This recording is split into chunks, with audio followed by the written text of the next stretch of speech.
you kill the yeast, fermentation stops, and the sugar that's in there stays in there. God. How y'all feeling about both of the wines that you say? Man, So- I love everything about Pure New Orleans. Yeah, I'm a Pure Noir fan. all of the So I'm gonna be honest. So all of the I like teams. this vibe. I like this vibe for this is I need to be in a certain, you know what I'm saying? Yeah. But I ain't gonna lie though. on the daily. If I'm daily, if I'm eating a nice steak, I'm rocking with this here joint. Epiphany. Have a glass of wine. That Rocking with part. that joint because this one is doing a lot. This one got a lot going on. This is really dessert. Yeah, this is dessert. This is fourth course. Yeah. I feel like I'm sinning. For real? It's good though, but this feels like a sin. Sin normally feel that way. Yeah. You know what I'm saying? It feels good. Yeah, it That's feels normally good. how sin It feels. feel like a little sin. It's you know? decadent. It's so rich and decadent. And Your tongue doing gymnastics. Yeah. It's enjoying itself a little bit too good. much.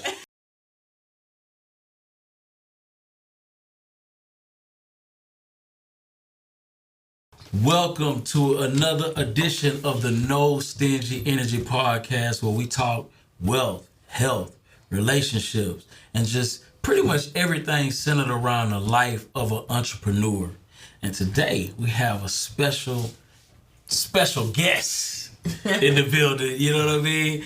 And listen, my name is Byron, real estate investor out of Houston, Texas, primarily focused on the wholesale space, do a little bit of creative finance, fix and flip, new construction, new to the build to rent space. Still excited about it. And today I got my co-host with me, man. What's going on, Brian? What's going on, man? Well, guys, I was gonna have to introduce myself. Yeah, you got to do it. So Brian Rick Boo, real estate investor out here in Houston, Texas, focusing on creative finance, is basically buying real estate without having to use bank credentials, bank financing. But yeah, we're here on the NSC set, and I'm excited. We got a special one for y'all. Yes, indeed. So we have our guest from Pure Noir. Yes, sir. Yes, sir. Yeah. First black-owned wine company, period, in Houston. Yeah. Correct. Period. What about the nation? Is it many in the nation? Oh, no. It's not. It's not many in the nation. That's not. So y'all are literally trend-setting in the industry. Yep. That's correct. Yeah, I mean, that's part of what got us into it. Like, you know, back then when we were looking around for black-owned wine brands, Yeah. black-owned To support. wineries. And To we're like, support. So it started from support. Yes. Exactly. So we were looking, and then we kind of started doing the research, and it's like less than 1% of all. So it's all these, thousands, hundreds of thousands of labels, Tons. It's just tons, Yeah. And so you're looking, and it's just like, it's almost not. It was almost non-existent, even less back then than it is now. It's been kind of like, with this, great awakening of black people, Yeah. as far as the push for entrepreneurship and stuff like Wow. that. It's become more of them. But back then, especially, Yes. we was looking like, "Ew." And as it stands, less than 1% of global producers of wine are African American. Wow. So give us a quick introduction to who you guys are, what you represent. This is going to be an interesting conversation. I'll let you introduce yourself first. All right, well, Kenneth Stevens, CEO, co-owner of Pure Noir Urban Wineries. I'm also a lawyer, so I do construction litigation. I run Stevens, Reed & Armstrong, the managing partner of a law firm. So I got 2 full-time jobs. Running 2 businesses full-time. Keeps me busy. But yeah, excited to be here with my partner and co-owner in pretty much everything in life and love and business. So All of the things. All things. You know what I mean? Yes. So yeah. And my name is Carissa Stevens, co-founder, owner of Pure Noir Urban Wineries. I'm also a certified sommelier, and Pure Noir is our baby. And it's built on love and really stemmed out of passion. We both have enjoyed wine, but as we traveled throughout our marriage, we really developed our palates. And it wasn't until we tasted more wine and started really developing more of our palates that we developed a deeper appreciation for wine. Gotcha. And we took a trip to Italy in 2016, and that's when we really fell in love with wine. But I'm hands-on every day with Pure Noir, and it's my baby. This is so dope. This is so dope. So, wine. What made you say, out of all businesses, that's the lane that you want to go into? That's a great question. So I'll take that one. So as for wine, we are from professional backgrounds. He mentioned he's an attorney. My background is actually in corporate tax. So before, wow, exactly, complete opposite. Yeah. I'm like, wait a minute. We got turn up side, and then we got because you need both, right? Life is all about balance. Yeah, absolutely. So I was working for a Fortune 100 global energy firm at the time that we took that very inspirational trip to Italy. And I was working on proving myself, trying to climb the corporate ladder. He was building his practice from the ground up.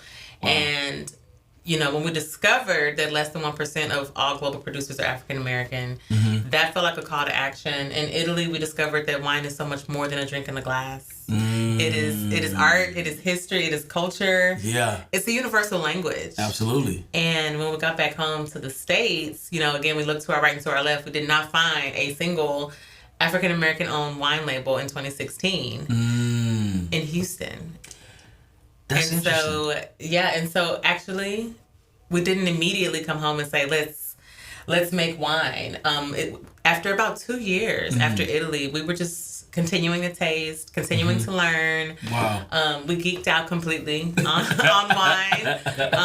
It was our hobby, and then it turned into our passion, and that's when I personally, as a wife, desired a business with my husband that we could both build from the ground up, because up until that point he had his projects that I would support. I had my projects that he would support. I was also transitioning from corporate America into entrepreneurship, doing different marketing and independent consulting type of jobs. So how did you find the time for these side endeavors and things like that while working in corporate? And a mom. Yeah, like how's that possible? Well, we have a 4-year-old now, but at the time, my job had structure. It did provide me structure, and I'm so driven by my passions. That's my personality, and so I'm not gonna lie to you, I was losing a little bit of sleep, but I would come home from my 9 to 5. Sometimes it would be past 5. And if you know anything about the tax accounting world, quarter close and late nights. And Houston traffic. Exactly, and the commute. But I would come home and I would literally be writing code and building out websites. And I was going to bed after you at that time. I was up super late. That was 2016, 2017. I was just trying to intentionally carve out time for my passions. And then eventually I realized, I don't really have time to go to this job anymore. That was literally my revelation. And I was getting a lot of really great opportunities, and I really wanted to explore and lean into my skill set and trust myself as an entrepreneur. And I really couldn't do that working full time. It became harder and harder to try to juggle both. So my question because for a lot of the viewers, I didn't have time to go to that job anymore. And most people's question is like, well, I can't not go to this job because I got to take care of this and that. Yeah. Like, that's a big one. So that juggle of I don't have time for this versus I need this. Like, how did it work out? How did it work out for you? Well, in all transparency, I'm incredibly fortunate to have a high-earning husband who is also very supportive. Right. So if it's something that I want to do or something that I don't want to do, my husband is the type of man to say, don't go to work. You don't have to go to that job. And I'm very much like a highly ambitious woman. Yeah. And to be married to a man who's just like, if you don't want to go, don't go. I was just like, yeah, that's just always been my thing. I was always just like, look, I'm gonna make enough bread for us to be comfortable. You know what I'm saying? I'm gonna take care of whatever. So if you somewhere and you don't want to be there. Yeah. Like, I don't really want to hear about you not want to be there. Yeah. Just you know what I'm saying? Just you don't got to get it. You know what I'm saying? for my piece. Like, exactly. Like, I love it. At any given moment, if they Right. tripping, or she would come and be like, blah, blah, like, well, just leave. You know Yeah, what I'm saying? Like, you don't yeah. got to work there. Yeah, You know? there's options. It got really hard, and I was like, I was killing myself. Well, He was like, "What are you doing?" at the end of the day, I'm hearing some things. I'm hearing marriage, right? That's a business, Yep. right? You know what I'm saying? From an emotional standpoint, Teamwork. I'm hearing 4-year-old. Yeah, that part Yo, right now. I'm hearing new business. Not only a new business, because here's the deal. It's one thing to start a new business as a franchise.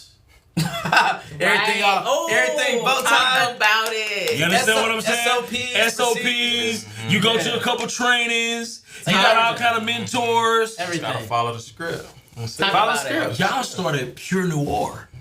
Uncharted. It's completely. Where is there another Pure Noir? It's not. You know, just being honest. So I mean, out the mud. yeah. Yes, So completely.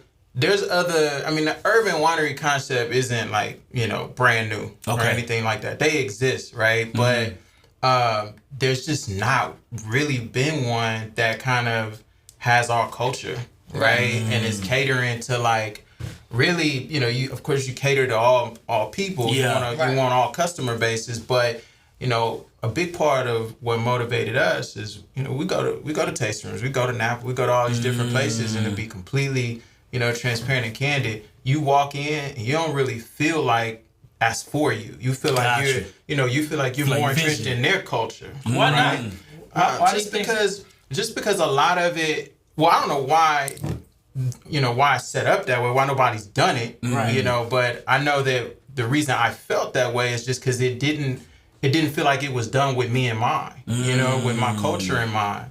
And maybe it wasn't, and maybe it wasn't intentional. Maybe it's just a measure of like, hey, this is what's around us. This is what our culture is, and so this is what we do. And don't get me wrong, most of these taste rooms are beautiful. Yeah. They're Yeah. nice, Right. and and some of them the wine is really really good. But you in there and the ambiance, the music, the decor, the interaction, everything feels like you are a stranger stepping into somebody else's world. But when you come to Pure Noir, the thing that every person of color that comes into Pure Noir has said is, man, I done been to other tasting rooms. This feels like it was done for me, with me in mind. It at least had me considered. Everything from the music, from the ambience, from the culture, from the way that we've even made the wines, right? We've made the wines to be approachable. We have some wines that are, those high 90 point made for people that drink wine all the time. 90 point. Gold Yeah. medal, double gold medal. What's 90 point? Yeah, so there's a point system, I mean, you could give it some, I guess some credibility, but at the end of the day, it's just a way that consumers can define, or it can be defined for consumers whether this wine is a good wine or not. Got But you. if a wine doesn't have any points, it doesn't mean that it's a bad wine. It's just that maybe they didn't submit it for rating or something like that, right? But when you see a wine that's ranked, in the 90s, that generally means that wine has been, vetted by some different critics, and it's a good wine. And so, and good wine is always subjective, right? But And y'all are producing that quality of wine. We're the producers. exactly, we produce wines that we'll put up against really anybody's, and feel like have put them up against it. And if you take it, and this is no BS, if you take it and you strip them labels off, and you like, hey, blind, you put me blind, you put me blind. I don't care. Against some folks that's been doing it for years, you put us against it blind. Them critics come back and be like, hey, that's the one. And it be us. I wanted to circle back when we talk about we being the producers of the wine. We do have a ton of spaces, of course, where we could step in. It feels like it's for us and we're drinking wine. Yeah. But a lot of people on the outside looking in, we appear almost to be a wine bar. We are not a wine bar. Gotcha. We are the producers of the wine. Every single bottle that you see in our venue, we have produced it. We have literally hand-picked, cherry-picked our vineyard partners. We have been hands-on with harvest, So with the blending. from the dirt. So Yes. So for the audience, wine bar versus we produce it. Break it down. Okay, so a wine bar, I'm in retail sales, right? I am buying wine and I'm selling wine. Gotcha. As a winery, we are the producers. We are deciding the varietals. We are deciding where the grapes are grown, where they're coming from. We even decide the farming practices of the grapes. We decide the winemaking practices. We determine what goes into the production of our wine. And we're very serious about the quality of our wine. We're very particular about how the grapes are grown and everything from grape to table. We're responsible for it. That is phenomenal. Yes. We currently produce 10 wines. All right, so talk about original. 13. Oh, This sorry, is 13 insane. wines. We just released our second label. I was over, I was being nosy, and I heard your husband speaking about going to sell some wine to another retailer, business to business. Yeah. Exactly. So, yeah, I mean, that's another big difference, right? So like she said, if you are, a wine bar, you're the retailer. So you're buying wine and then you're selling it, right? Gotcha. I mean, you're buying and selling. Since we're on the manufacturing side, since we're producing, I mean, we have, our license allows us to sell to the retailer. So I can sell our wine to wine bars. I sell our wine to restaurants. So some of the hotels. restaurants here in Houston, we sell wine to those restaurants. Hotels, we've got,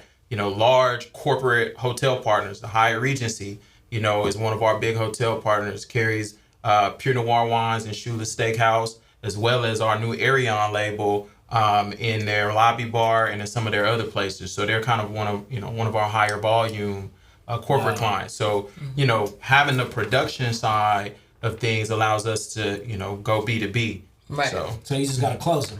Yeah, that's it. And that's that's what I mean. That's what he so said. for us, exactly. So our business is interesting. On the one hand, you have the DTC side, which Pure Noir is very much a DTC, direct to consumer brand, Gotcha. right? And that's intentional. This isn't a people ask us all the time. Exclusivity. Why do you want? Are y'all gonna be in stores? When are y'all gonna get this in stores? And that's kind of like the prize. Like everybody thinks, if you make it to HEB, you've arrived. Right. That's not our plan. That's not our never plan. been That's what not our we wanted to do. strategy. So when earlier, you were talking a little bit about kind of like the blueprint to follow and this and that. The blueprint is, you make a wine, you market it as much, you let people taste it, you land it in, some big box store, and then you just push it, right? Yeah. Right. And so when we were looking at it, we looked at it like, hey, there's a different way to do this, right? There's a different way to do this, and we don't want to, produce a wine and then sell it on pennies to the dollar Literally. for a middleman, which is a distributor, and then have that distributor mark it up again and then sell it to the store, and Gotcha. then we Too many are middlemen. exactly Yeah. right. So I looked at it like some other industries where I'm like, I could cut all of this out, and I could just if they selling it for 50. Why I can't sell it for 50 directly to the consumer? Absolutely. Right? And also, not just being able to sell it directly to our consumers. A big part of why I got into this business is I'm very into hospitality. I'm very into hosting, and I'm very into experiences. And a big part of our Control the brand, experience. a big part of our brand, not only ultra premium wines, unforgettable experiences as well. And so, just like being in that. control of how our brand is growing. Exactly. Having a direct beeline to our customers, whether that's if they're coming into our tasting room or they've joined our mailing list, we know who's drinking our wine. And building a community. So like a big thing for us is community, right? We creating a space, a wine space, right? For people to come in and just commune with one another, right? And so we're building a wine club. The wine club is a big deal, and so the tasting room's been open since 2021. We released the first wines in 2020 during the pandemic, which is a thing in and of itself, a whole big crazy thing. But I mean, we're at, 550 plus wine club members and growing. Like every weekend, we have more and more people sign up for the wine club, and that's a community, right? Right. So that's a subscription business? So it's a subscription-based club. Wow. People Monthly? can go in monthly. Yeah, so monthly, you can either get one, minimum one, but you can get as many bottles as you want. Every You can month get it comes cases of up, wine. you can add what you want to it. You can take what you want out. You got complete anything out of the portfolio. What's you the can add benefits it. of being a wine club member? 25% off your wines. All kind of exclusive events. So we have like brunches and stuff like that in the tasting room. You get the invites to those. You can come out to those. Also, in our space, it's a beautiful tasting room. Our members have their very own lounge in the tasting room, and it's an exclusive lounge. Yeah. Wow. It's our members' lounge for our wine club at the winery downtown Houston. We You also. know, Oh, go There's so many benefits. Yeah, it's a ton of them. It's a ton of them. What I'm hearing, right? It's just to make sure, because this is genius. Yeah. Not just what I like about it is like, even outside of wine, the business model is genius, because what it is, when you think about liquor, just in general, you think about an experience. So typically, you're gonna see a very fancy bottle. You're gonna see, Diddy, walking in a suit. You know what I mean, looking real smooth. Like, it creates the experience. So what I'm hearing, and correct me if I'm wrong, it seems like you want to be in control of the way this brand and the experience takes place, so you can create that vibe yourself. Is that? Yeah, I mean, we definitely, so we big on brand. Yeah. We big on experience. We've actually turned down a lot of stuff because it just didn't make sense with the brand. Like, even when it comes, because, all money ain't good money. And sometimes people come to you and it's like, hey, I want to do this. And for me, it's brand above all. Like, I'll be honest, one of our big partnerships is with the Houston airport system. So we're at Hobby Airport right now through areas. They, buy wines from us. But what people don't know is originally when they came to us, they said, hey, we want y'all to are y'all open to putting a location in the airport? So I'm like, they came and presented us with the opportunity, but when we talked about it and we kind of dove deeper, a big thing for us is staff, because we got to control the experience. So am I going to get to staff it? Am I going to get to train these people? Or am I going to get to manage these people to make sure that when they're doing wine tastings and telling our story, that they're creating the experience that we expect, when you come to Pure Noir. Absolutely. And so that would be a challenge. So everybody that experiences this, you put your best foot forward for them to spread it in a positive light. Exactly. Correct. And when the answer to that was nah, it'll be managed by that group, it was like, nah, we can't do it then. We just can't do it. If we can't have it, if we can't make the experience, like you said, if I can't manage the experience and I can't protect the brand, nah. Wow. So that's powerful. That's protecting the brand. I want to know from a staffing standpoint. Obviously, again, we just mentioned that this is not no franchise. Right. Y'all don't have a blueprint. How are you training staff to edify the brand correctly? That's a great question, because it segues from what he just answered in terms of, when we look at staff, we're so intentional about the experience. Yeah.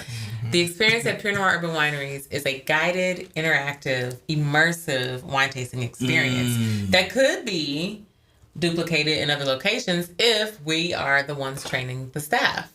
And so if you come to work for us, there is an extensive training program. Before we ever opened our first tasting room in November of 2021, we paid training for 2 weeks before we ever cut the ribbon. And they just tasted wine and learned about wine for 2 weeks. Wow. Yes. Yeah. We're serious about. And then the training keeps going. Like, even, you know what I'm saying? Who set up the training? Yeah, so we did. We did. It was a whole program.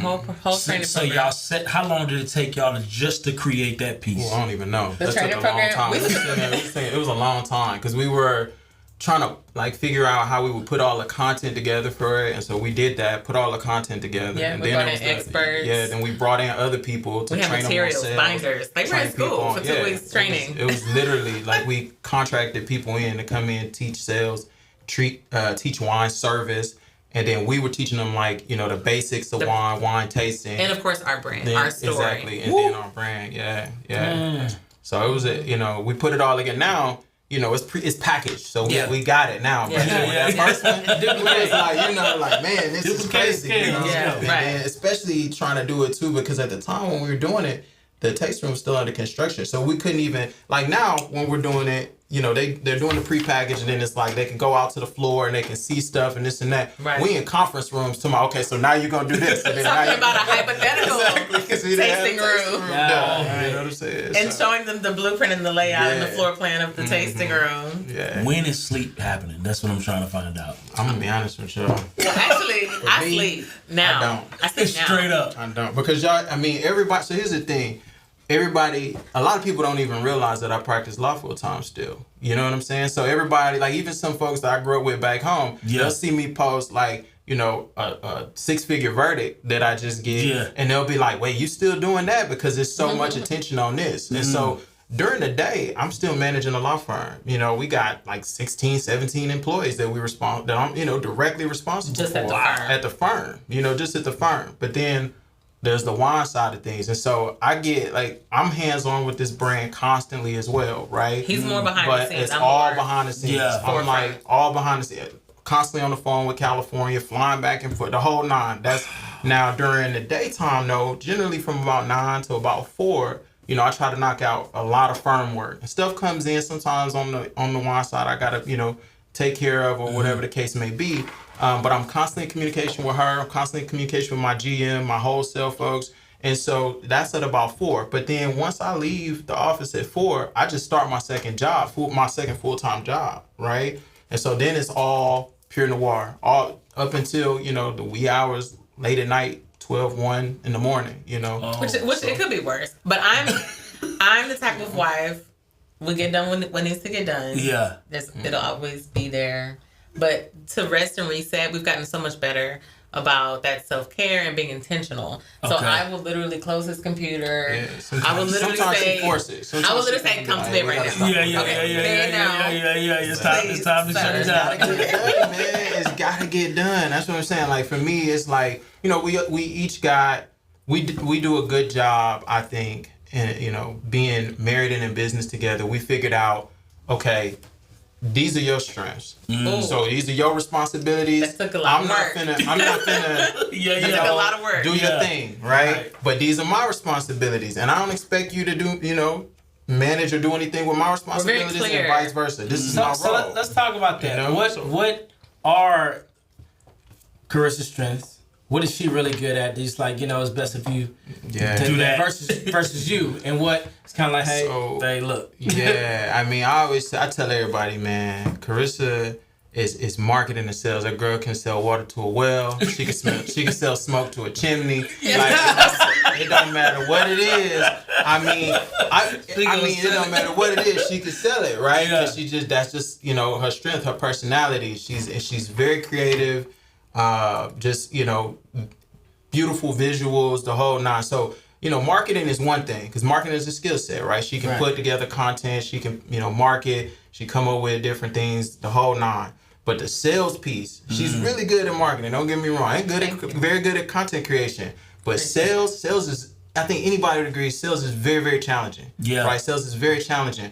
But I can watch her go in a room, and I would bet, I don't care who it is, you put her in a room with 5 people, you put her in a room with 5 salespeople, I guarantee you she eat them. I guarantee you she go in there and she gonna outsell everybody. And that's just what it is. And so everything for her, I mean, obviously being the owner of the business, you're gonna have crossover functions. Sometimes she's doing operational stuff, sometimes she's doing, but you know, a lot of what I try to have her focus on, because it's beneficial, is like, look, I just want you working on sales and marketing. If you can do that and keep growing top line, you know what I'm saying, we'll be good. If I can have you focus on that, then we'll be good. But obviously, like I said, it's just overlap. Sometimes when you're in startup, you know, or you're relatively new business, there'll be something that pull you over here and Some pull days you over there. I have meetings all day. Kind of what I had. Strategic partnerships is a big part of what I do as well. So right now we're in partnership with a lot of large organizations. Neighboring the theater district in downtown Houston well positions us. Maintaining relationships with certain partners like the Houston Symphony, the Houston Grand Opera, developing strategic partnerships, deciding how can we help you, how can you help us, and like those are the meetings that I take. Sales though. It's still sales. Right? Sales, partnerships. It's also the creative marketing, the event planning. Planning and execution is also a lot of what I do. But I appreciate the compliment. Yeah, I mean. So what would you say is your strength? You feel that superior? I think probably numbers and operation. Like so I've been, you know, I think I've only had one real job, you know, where it was like I was employed. I've never been in corporate. I've never really worked in corporate. I've run businesses. Yeah, I've run businesses. Right. I've ran and grown businesses. And so, you know, I have that background and that experience. So I'm looking at the bottom line. I'm looking at, you know, the production side. I'm looking at efficiency, and then, you know, managing people, which I think is an underrated skill set. Oh my God. You know, a lot of people, you know, they run from it.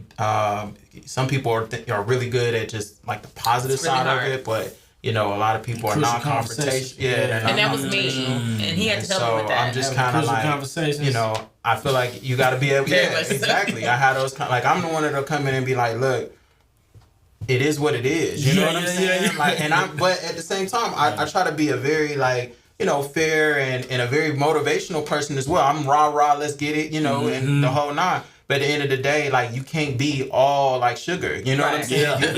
You got to be the person that they come in and it's like, all right, well, Kenneth, we know if Kenneth said X, is X. You know what I'm saying? Right. And so I think that's kind of more of where I'm playing at. I'm in the background doing a lot of the operational stuff, everything on the finance and investment side, anything, financial, that's all on my plate. And then, the people management side of stuff is pretty heavy as well. Yeah.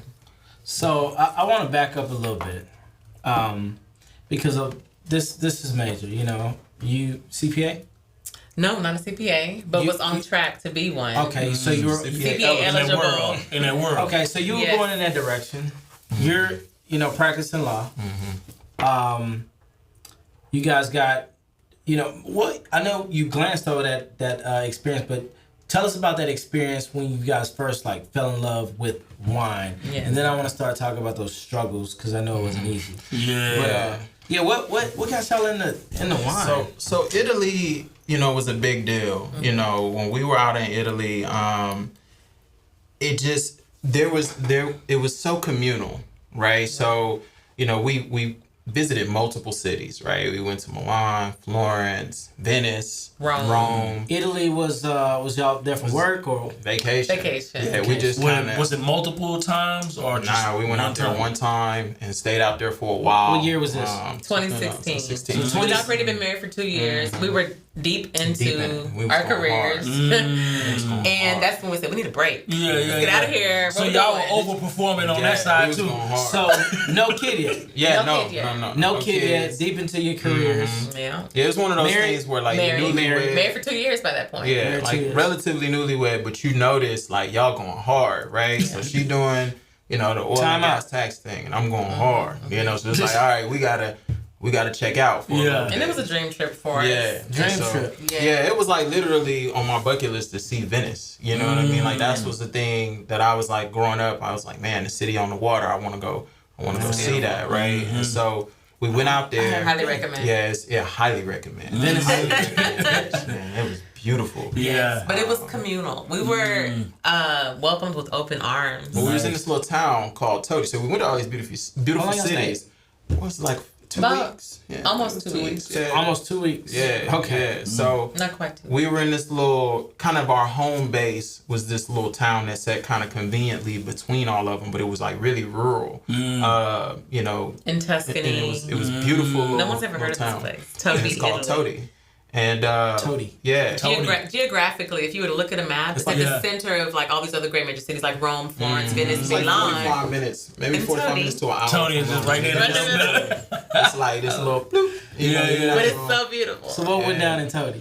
Todi, man. When we was there. Todi touched the spirit. So look, this is like I'm telling y'all, I enjoy it everywhere. And don't get me wrong, I love Venice. When we was in Todi, we were staying in this little. Almost like it's a castle. It was right? Built in the 1800s. And it was like they made it into like little condos. And they made it into like an Airbnb. But yeah, but it was a bed and breakfast. So we were staying there, and like I remember, them coming and being like, "Hey, we're doing, this dinner. Do y'all want to, come out to this dinner?" And I'm like, "Man, these people don't know us. They don't know us from Adam, but they're inviting us to these events, right?" And then we go out there, we notice they have like a projector and theater out there watching some, some on TV. Like outdoor theaters with the community. I really understand what you're saying because it's in the middle of Tuscany. Right? Yeah. But we're getting invited to it, and it was all community. Like you think about how those Italian meals are, it's all like family style. Yeah. Right? Yeah. So there's this big table. There's always wine at the center of the table. And like we out there, and we don't only black people, and it's just sitting up there. We don't, everybody speaking English. Some of them, but it's not like it's definitely not something they do all the time. So you can tell it's not a muscle heavy accent that they work a lot. Exactly. But the way that they just kind of welcomed us in, and bringing out all this wine and pouring it for us and letting us just breaking bread with us. Yeah. I remember turning to Carissa and being like, "Hey, this is really really dope." And if somebody did this back home, I think it would be really dope. Like I think it would do very well. We were tasting beautiful wine. So you think in business? What aspect? But we also love the experience. I didn't put two and two together right at that time. Gotcha. Like I just was it like, was later, much later. Well, yeah. I mean, at the end of the day, the reality of our situation, we both we met through a business management internship. So we're entrepreneurs. Got you. So our business goals are management out the gate. Wait. You know what I'm saying? So when I saw it, immediately in my mind, I'm like, oh man, if somebody did this would be really dope. But I ain't really, Right. I wasn't thinking that actually. I was enjoying the experience. I was very present in every moment, and I really fell in love with wine in Italy. I wasn't thinking I want to do this. I wasn't thinking. I don't think my thoughts went beyond just like this would be really dope if somebody did this. This is cool. We're enjoying ourselves. This would be really dope. I don't. At the time, I wasn't thinking I can do this as a business because I didn't know anything about the wine business. It wasn't even a far stretch of our imagination that we could enter into that industry. But I just know like the way. What was the next aha? So the next aha, we return home. We're just excited about wine. We start picking up bottles here and there, developing our palates, understanding what we liked and why. So what's developing a palate? Like break this. Give me some palate. Well, we have wine here if you want to get into it. We definitely do. We definitely. Perfect time. Yeah, perfect time to bust open a palate and learn a palate.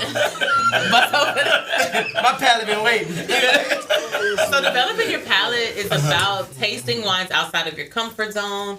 Just tasting wines from different parts of the world, asking questions, understanding the whys behind the whats of wine. And there's so many avenues to explore. So earlier you said you're a sommelier. Sommelier. Yes. What is that? What is that? Well, so broad strokes, a somm for short is an individual who has the ability to curate wine lists, the ability to curate wine experiences. Oftentimes you find a sommelier working at a restaurant. But I am also a certified sommelier, and I've studied through what's called the Wine and Spirits Education Trust, DubSet for short. So I am DubSet certified, level 2. That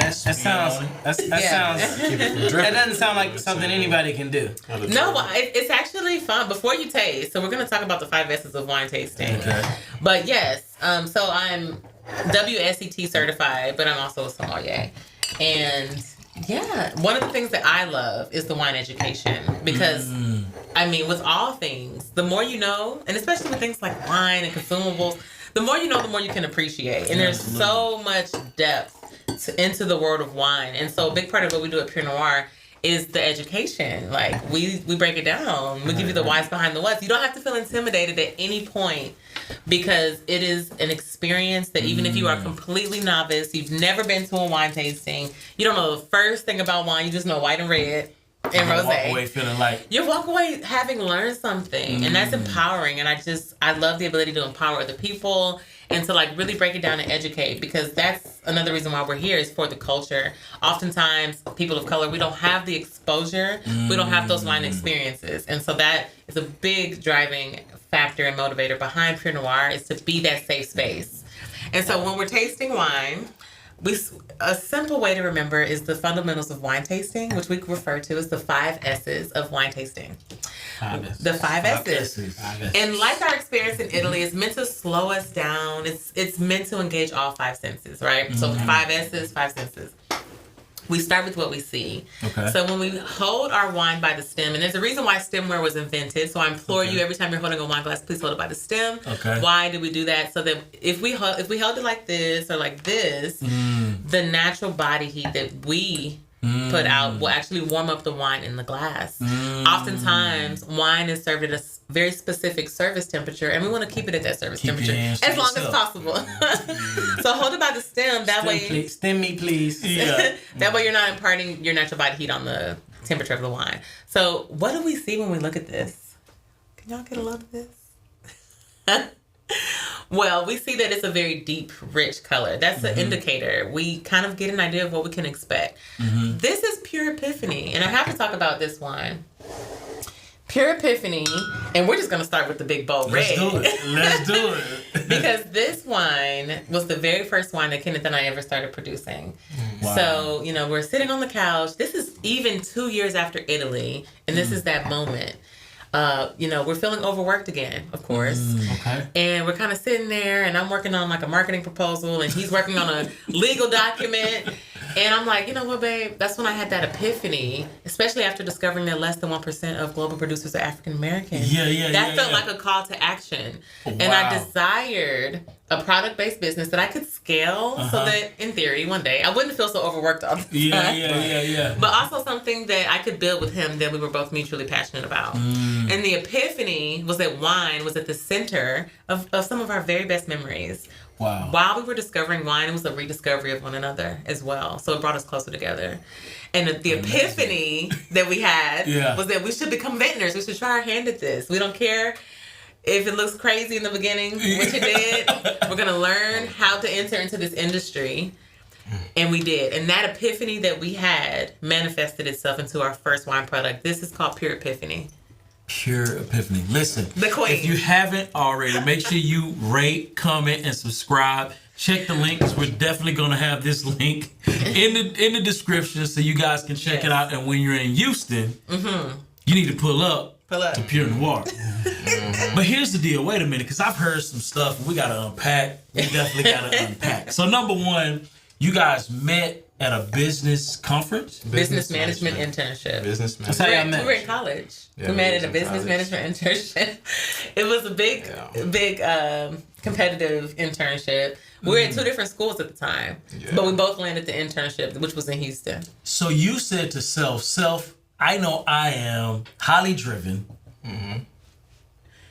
Were you intentional about making a decision to pick somebody that was?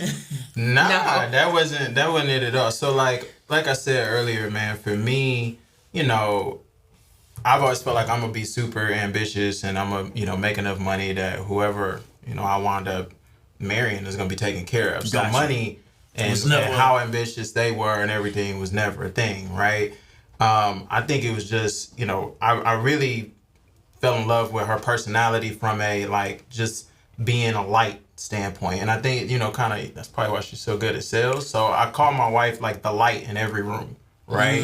She's the light in every room because her personality. What does the light mean to you? It's just her spirit is just always very vibrant. You know what I'm saying? Like me, I'm a people person when I need to be. Gotcha. Right? You know what I'm saying? I'm not a super, I'm a chill, I'm kind of, but her, if she goes into a room, most of the people in that room, unless something wrong with them, are gonna like her. You know what I'm saying? That's just her. If I go in a room, a lot of people might not like me, and I'm fine with that.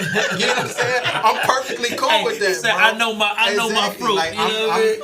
Because I'm just, and part of it's because I am who I am. But what's special about her is that's who she is, though. It's not like some people are able to be likable by everybody in the room because they're chameleons. They can just kind of morph into, if I need to be this person. But with her, works. Just being her when she's on, that's it. You know what I'm saying? And so I connected with that pretty early on when I met her because I guess it's just like the antithesis of who I am, right? Like we had crushes.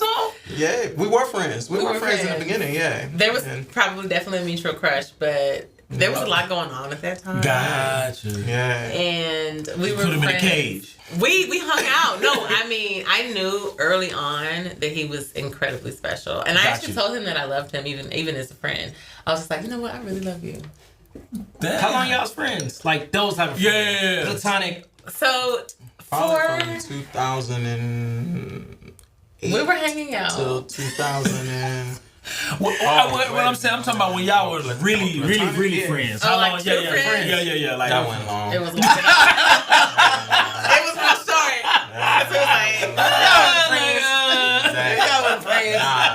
But we didn't get together. Oh my gosh. We didn't get together because that's the whole other story. And you jump in the gun. We didn't do the 5 S's. Yeah, you need. He needed to sip that wine. That's why, because you know what I'm saying? He sipped the wine. We didn't talk for 2 years. Yeah, we didn't talk for a while. Because do you want to tell that part? I don't care. I'll tell that part. Yeah. So we knew we liked each other, and he was ready to kind of take things to the next step. Okay. There's a lot going on. I don't think I was a senior. I was getting ready to graduate. I was getting ready to go to law school. And I was Also preparing for graduation. Had a lot going on with the family. I was the director of my dance ensemble, and he was at a different school, and to me it felt like long distance. I don't know, I was like immature. Yeah, no, that's fair. It just felt long distance, and so when I told him, I was like, hey, let's just wait and see what happens after we graduate. I'll be back in the city, blah blah blah. He didn't really care for that, so he basically cut me off. So because this was what happened. So I'm going to go to law school, right? And I'm looking at it like this, like I started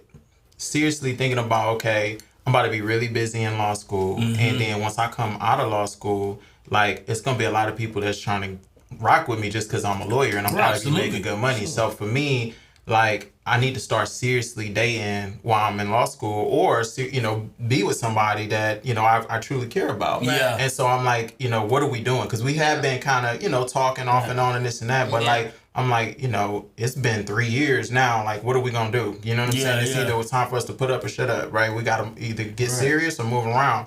Her attitude for the situation was just like, if it's gonna be, it will.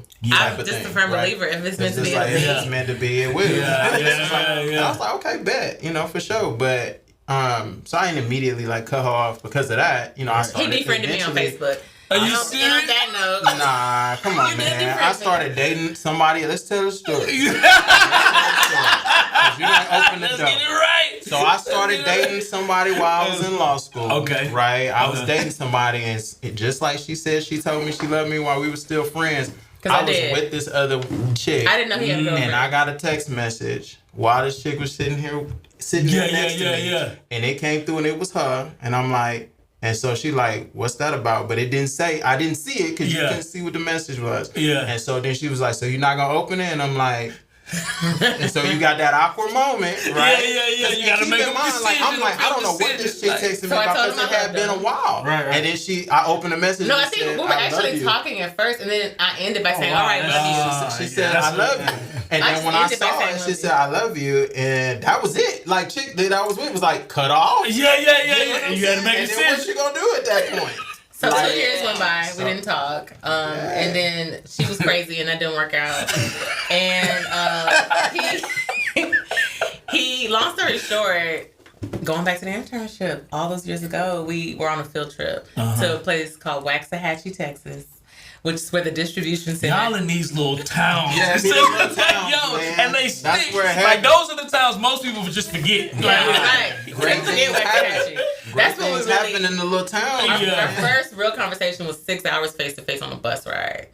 Yeah, and we just learned a lot about each other. You know, like a lot about personality, a lot about just upbringing. You know, we were, we grew up very differently. So it's like opposite track. Yeah, so it's just like, I grew up with a lot less. And so to put a bow on it, so he had graduated from law school, or he was about to graduate from law school. He had to find a job. So he was interviewing and traveling to find a job. On one of his trips to an interview, he passed the Waxahachie exit sign. Saw the Waxahachie exit. And he thought of me. Hit her up. And he just hit me up. And I happened to be single at the time. I was back in the city. I was working, and it was good to hear from him. And we hung out that Friday, and I've seen him every day since then. And it was like no time had passed. It had been 2 years, but connecting again. I just remember meeting him and literally laughing the entire summer. Wow. And that Friday, when we linked, it was like we were different, but we were better for each other. We had to go through some things. Yeah. You know, we had to go through new appreciation. Exactly. Very much so. So we went on this trip. We went on a little spring break trip, Panama City Beach, Florida. We having a good time out there together, really leaning in. And then not leaning in. Yeah, leaning into one another. We, but we was turning up. We was lit. Yeah. Lit and lean. And I remember we was on the way back, and she was just like, we was driving back. Before we came back. No, it was when we was driving back. It was on that long 10-hour drive back. And she was like, so you know you're my man, right? And I was like, and is. And I was like, and I kind of laughed at first because I'm thinking, she was like dead serious. Dead serious. I'm not about to be out here on these trips with you. You're not my man. I was like, okay. You know what I'm saying? She was closing you. I Look at the sales, bro. So earlier on in our friendship, I think he was more the pursuant of me, right? And then we had to go through some things, and then when we reconnected, I was just like, you know what, this my man for real. Yeah. And he's been there the whole time. Yeah. And it's just crazy how life shaped up and how we were able to reconnect. But I think if we had made it official in college, we probably would have messed it up. So I'm glad that we waited. Yeah. Why is that? This is a number of reasons. It's probably a number of different reasons. But I know that law school, I wasn't playing. You know what I'm saying? Well, you know, he's a super student, so he didn't even have time. He seems like a super you know what I'm saying? Like super business, super like, bro, 16-hour days, like, yo, like, oh, back to this tasting. Yeah, let's do that. Let's do that. We're gonna get back to it. And then we're gonna toast. So we had the visual at first, right? Yes. So the 5 S's, we started with what we see. We talked about the color. It's a deep purple. If you put your fingers on the other side of the glass, you can barely even see your fingers on the other side. I'm glad we got back to this before. Yeah, so we're going to hold it by the stem, but then we're going to just put our fingers. Okay. It's deep, so that lets you know it's bold. It's probably pretty complex. This wine is a Petit Syrah dominant red blend. Petit Syrah is the grape type that we've used for the blend. It also has Grenache, Syrah, and Mourvedre. Those are also other grape varietals. It's 100% proprietary. You can't find this wine anywhere else. If I do call that wine she or her, it is because of her label art. It does feature Queen Nefertiti. Also, she is bold. She is beautiful. She's everything that you would expect from a queen. Wow. As the label does depict. And my customers have affectionately nicknamed this wine the Queen. And like a queen, she's approachable, but still has a little bit of a spicy side. And we always sell out. And we sell out of her every vintage. Sell out every single time. And we're on our 3rd vintage. And so we've seen it. The next step is to swirl it. Okay. Now, you can swirl on a flat surface. It might be easier. Okay. We have this lovely table. We swirl it wide to open up the aromatics. We're almost decanting the wine in the glass. Decanting and aerating the wine means to expose it to more oxygen. We're doing that so the wine can breathe. We're opening up this bold red. You don't have to do this with white wines, but with barrel-aged or oak-aged red wines, it's ideal to kind of give it a little bit of a swirl. Then also because we've let it breathe, it's now has the ability to be more aromatic. So the aromatics are what we smell, and that's the 3rd of the 5 S's. We smell it. Smells so nice. Y'all back in Italy and to do whatever his name. Tito. Oh, Tony. Oh, man. We didn't remix that. Tito. Went Michael Jackson in. Brought in the Jackson 5. Tony. So we smelled it. Right. Seen it, swirled it, smelled it. Then the last 2 is we will sip it and we will savor it, which you all have already sipped it. So let's sip it again. I was trying to be respectful. This is my first sip. Once that first sip hit me, I appreciate that discipline, brother. I'm holding out, man. We've sipped it. With this wine, it's so fruitful. Yeah, it's good. It's not sweet. And it's not sweet. It just tastes like a professional, it gives me a professional, like, sophisticated It's a fine vibe. wine. Let me ask you this. this. It's a fine wine. It's just because it's not sweet. And it's not, but it's also not like super, what we call tannic and drying. It don't got that kind of super, right? I hate that. It's So, smooth. that. But some people love that, right? So some people love that. So some wines that we make are so we have wines for people that love that. But these wines, and particularly the Pure Collection, we made them to be approachable. So most people, if they're new to wine, they don't like that. They don't like that super tannic, drying feeling, nor do they like bitterness, right? So when we made these wines, everything from the grape varieties we selected to the regions that we selected to the amount of time they spend in oak, to the type of oak used, all of those things, to even the grapes that we used to blend it in, all impacted. Oak matters. The oak wood. matters.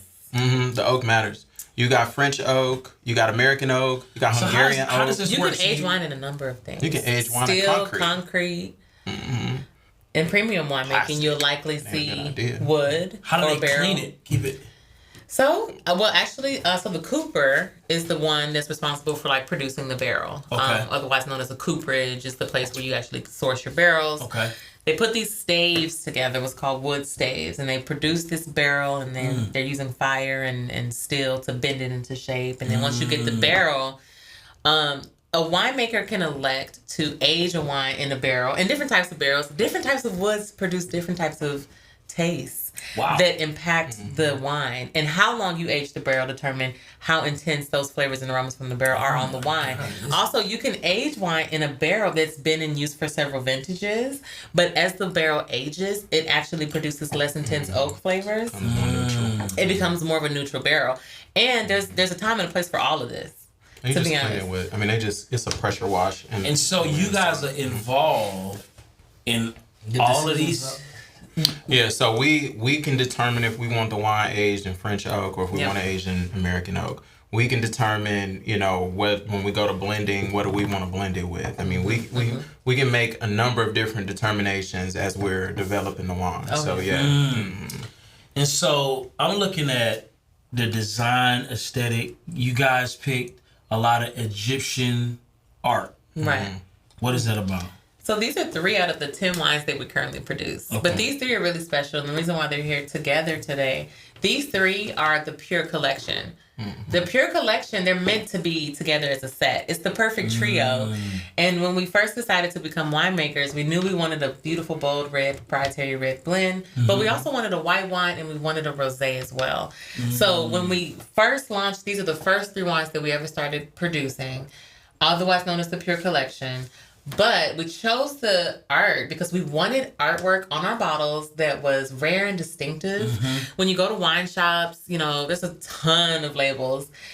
Ideally, although we're a direct-to-consumer brand, if you were to see these bottles on shelves, they might draw your attention. They might ignite a certain curiosity. Yeah, and that's really intentional. Gotcha. And so also speaking to who we are as African-American vintners, ancient Egypt being an African country, but Egypt in general being the first modern civilization, there's documentation of winemaking in Egypt. But no matter if you are African-American or if you are any color under You're going to God's see that and be beautiful like, sun, what's that? you're going to see it. Yeah. And you're going to be drawn Wow. to it. Ancient Egypt, at some point, for every person of every color and creed, has a certain level of mystery and intrigue. Wow. And so we wanted the ancient Egyptian art to kind of reflect and kind of be unveiled. Like if you were to pick this bottle up out of curiosity, you want to turn it around, look at the back label, and look at that website and see who produced this thing. I do. Exactly. And that helped us out a lot when we first launched in 2020 because although, originally when we first started, our plan was always to be direct to consumer, the pandemic had something to say about that. We couldn't have wine tastings. We couldn't do events and stuff to let people try our wine. So when we first launched, we had this whole big event plan. We were going to have, this dinner and big celebration and all this and that, a big release event, whole soiree, sold all the tickets, live band, the whole 9. Pandemic hit, shut down literally a week before our event. So we had to cancel our event and pivot. Wow. We had to when refund 150 tickets. Yeah, and when we pivoted, it was like, okay, how are we going to move this wine? Well, we had to move it through B2B. And that was like something we had never even, really anticipated. So we The art of the immediately pivot. went from, we're going to sell this online. We're going to do tastings and pop-up events to, okay, let's get a list of B2B and then go and try to sell this wine B2B, moving it by the case. And we did that and we were able to sell out of all the wine. And the only reason we were able to do that is because I think in part because those labels grab people's attention. When it was on those shelves, we would have people go in and be like, oh, what's this? There's something new. And then they'd be interested in it. Because keep in mind, they never tasted it Who before. made the design? We did. We both did. We designed everything. Label. We designed every label. So what's been your biggest challenge when you guys said let's go for it? So I think the first initially it was capital. Getting the money to try and do it because this is not. I mean, to do this the way that we're doing it, it's not an inexpensive undertaking, right? I mean, It's very there's ways to get into the wine business where you're not really making the wine, and so it's a lot less expensive.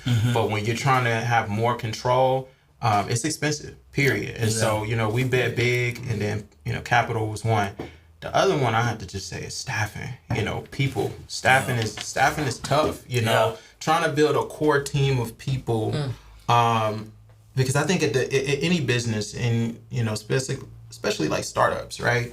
Like that initial group, that little handful group of core people is just so critical because they can, they okay with wearing different hats. Yeah. They okay with kind of thugging it out with you, working. Yeah. You like okay with giving up some equity to them because you want them to be invested. Like it's tough to find those kind of real, like, you know, right hand folks. You have know, to believe in the vision. and that believe, that see what you're trying to do, that understand it, and are willing to, you know, invest in you, and just have like some you're grace. investing in them. Exactly. And have some grace. Exactly. With Exactly. growing pains. Yeah, exactly. We gonna mess up. man. Right. And so, you know, thankfully, you know, so we've been putting a pretty good team together. Our I team feel is confident. amazing now. I feel confident about it. And now. we're grateful for everybody that's ever worked for But our us. GM is really our, you know, Right she's hand. been our anchor. We have So a let's- right hand. Let's talk about that. And let's talk about the spot, because I can co-sign and say that my wife and I, we had a great experience when we went.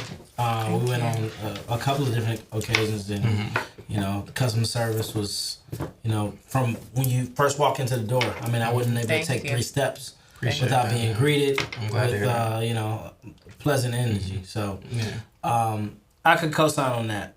Speak a little bit about the physical location, and all of that. You know, where you guys located. Yeah. You know, why y'all located? Yeah, and great. you know, what can people expect? So, Downtown? Yeah, so we're downtown. Downtown, The where? heart of downtown Houston. Downtown Houston, Off yeah. of Milam and Rusk Street. Oh wow. Business district, central business district. Central Business District, neighboring the theater district, 1 Nice. block from Jones Hall, 2 blocks from City Hall. And, you know, as Kenneth mentioned, we were having these events, we were having these pop-ups as safely and securely as we could throughout the pandemic, because we needed people to taste this wine so they could buy this wine. Yeah. And what we found was, as we were having these events, people were really buying a lot of wine. They were connecting with our story. They were so excited to have these experiences. That is when we knew we really had to lean in. And experiences had always been a part of our initial vision. But we bet again, and we said, well, it's the pandemic and we hope it gets better. And we were having like these lull periods of the pandemic, and it would get better and then kind of bad again. And we said, you know what? All this being said, we still need our very own space so that we can create these unforgettable experiences around our beautiful wine product on a regular basis. And so when we made that decision, a little crazy of us, but we said, you know what, we're gonna open a tasting room. It was pretty obvious that whenever we would do a pop-up and people would taste the wine, we would see a bump in sales. And so me looking at the numbers, I'm like, we need to open a tasting room. And we never said let's pitch a tent downtown. We only wanted something. We just wanted it gotta a be a space. tasting room. We just wanted a tasting room. A nice space in a nice area. In a nice area. So we were looking at different parts of town. spaces. His LB, his line brother, was actually helping us look at some commercial spaces. And then we saw a space in Meyerland that we were really close to closing on. But due to different things, we don't know if it was the pandemic or the fact that he didn't take us seriously because we're young and black. But just didn't get back to us. Yeah. I mean, he just wasn't. ghosted. I mean, we was like, we was hitting him up, you know, on a regular basis. ready to go. So Maybe he had That sound real And trash. he just didn't get at us, you know? And it was like, what's happening? And so then, you know, my LB hit me and said, hey, bro, I got a spot for you. I want you to check out. I want y'all to come look at it. And I was like, okay, where it's at? He's like, it's downtown. I was like, nah, I'm good. Downtown? You know, it's just going to be out my price. Right? He's like, nah, I think y'all actually can swing this, man. He's like, you know, with the pandemic, it's a lot of spaces available. Y'all need to come check it out. And so I was like, okay. But it had been vacant for a while, So though. we went down there, and we looked at it, and I was like, are you sure on this? Like the numbers and everything? He was like, yeah. And I was like, so, you know. Yeah, I mean, and so we became an urban winery when How we long made y'all the been there? decision. November 21. Yeah, so we're coming up on our second year Anniversary in November. Nice. Of the taste. How much did it cost to get the building? I mean, so we didn't buy the whole building. We just got that space. It was, so the actual build out was a little over like $340,000. Yeah. Wow. And how did y'all source that capital? Was that just... So we did a combination of things. First, we put up a lot of our own bread. So, you know, when y'all buy Pure Noir, you're supporting a black-owned business. Put up a lot of our own bread. Blood, sweat, and tears, you know, and saving. So was it from the business, from the pop-ups, or a combination of personal money? It was all of the things. Yeah. And then we're closely held. And then we have family members who are invested. So it's a combination. Yeah, so it was, Exactly. Believed in the dream. Yep. So what was the sales proposition to get them to say, hey, you know what, take my money? Was it more of a loan or more of a like, hey, here's the projected returns? So initially, it was initially structured as an investment that would pay. It was basically like a loan because it was an investment that would pay a certain return each year, a certain guaranteed return each year. But I guess I can't say it was a loan because the actual principal was not guaranteed. The investment every year, up and for a certain number of years, the actual dividend every year was guaranteed. But the principal, like if it went belly up, you could lose it, right? Mm-hmm. But then, like I noticed, maybe I think like last year, after we opened the tasting room and it started doing what it was doing, everybody that's in, they all family anyway, super supportive in every way that they can. Family, very grateful for our tribe and our community as it popped, and our supporters. It was like we was ready to like, okay, well, do we pay these dividends? Do we cash y'all out or what? And they was like, nah, we in it. You know what I'm saying? And let us know if you need it. And let us know if you need anything else. You know? So you mentioned that you come from very humble beginnings. Yeah. And you mentioned you come from. He mentioned. I just said that different situation. Different situation. So did most of that support come from your side of the family? A lot of it did. But I'll say this too. And even watching my husband leave the firm that he was working at to start his own practice, I watched my father. Mm-hmm. My dad has always worked extremely hard. And I attribute so much of who I am as an entrepreneur to my father. Wow. Because I remember at the age of 5, my first job, I had my first job at 5. It was his home office. He was working Big 4. He left the IRS. He was working Big 4. He got laid off. And he decided to start his own CPA firm, which is also why I was in corporate tax, to start his own CPA firm. And he started at home. Wow. And to this day, you'll see his billboards all around Houston. He started from nothing. He got it out the mud. And in my upbringing and the blessings and the experiences that my parents were able to afford me, they worked really hard for. So when it came my turn, because I want to get it on my own. Absolutely. And I want us to get it on our own. Absolutely. He's there to support. He's excited about the investment opportunity for Pure Noir. But when it came down to us seeding this thing and us really building this thing ourselves, that was something that we needed to do and I needed to do as an entrepreneur. And but I don't want to discount that, like, my pops, between him and just some of his like friend group, you know what I mean, people that pretty much Houston Shoes a little, they put what they could together, you know what I'm saying, they to make it a collective significant amount of bread. And every dollar helps, right? Right. Absolutely. But I don't want at any time, for them to continue this conversation. Ain't too proud to beg. I'm just Yeah, I just so I definitely don't want to discredit what they were able to do. But yeah, it's just one of those things where they only have what they have, and they can only do what they could do because it's just a different different situation, different understanding. So capital was one of the obstacles bringing this up. Yeah. I remember, Ken, I remember you also sharing with me one of the obstacles being, this is one of my visits to the tasting room, about our culture accepting the whole vibe of winery and versus like what you guys experienced in Toady. Yeah. How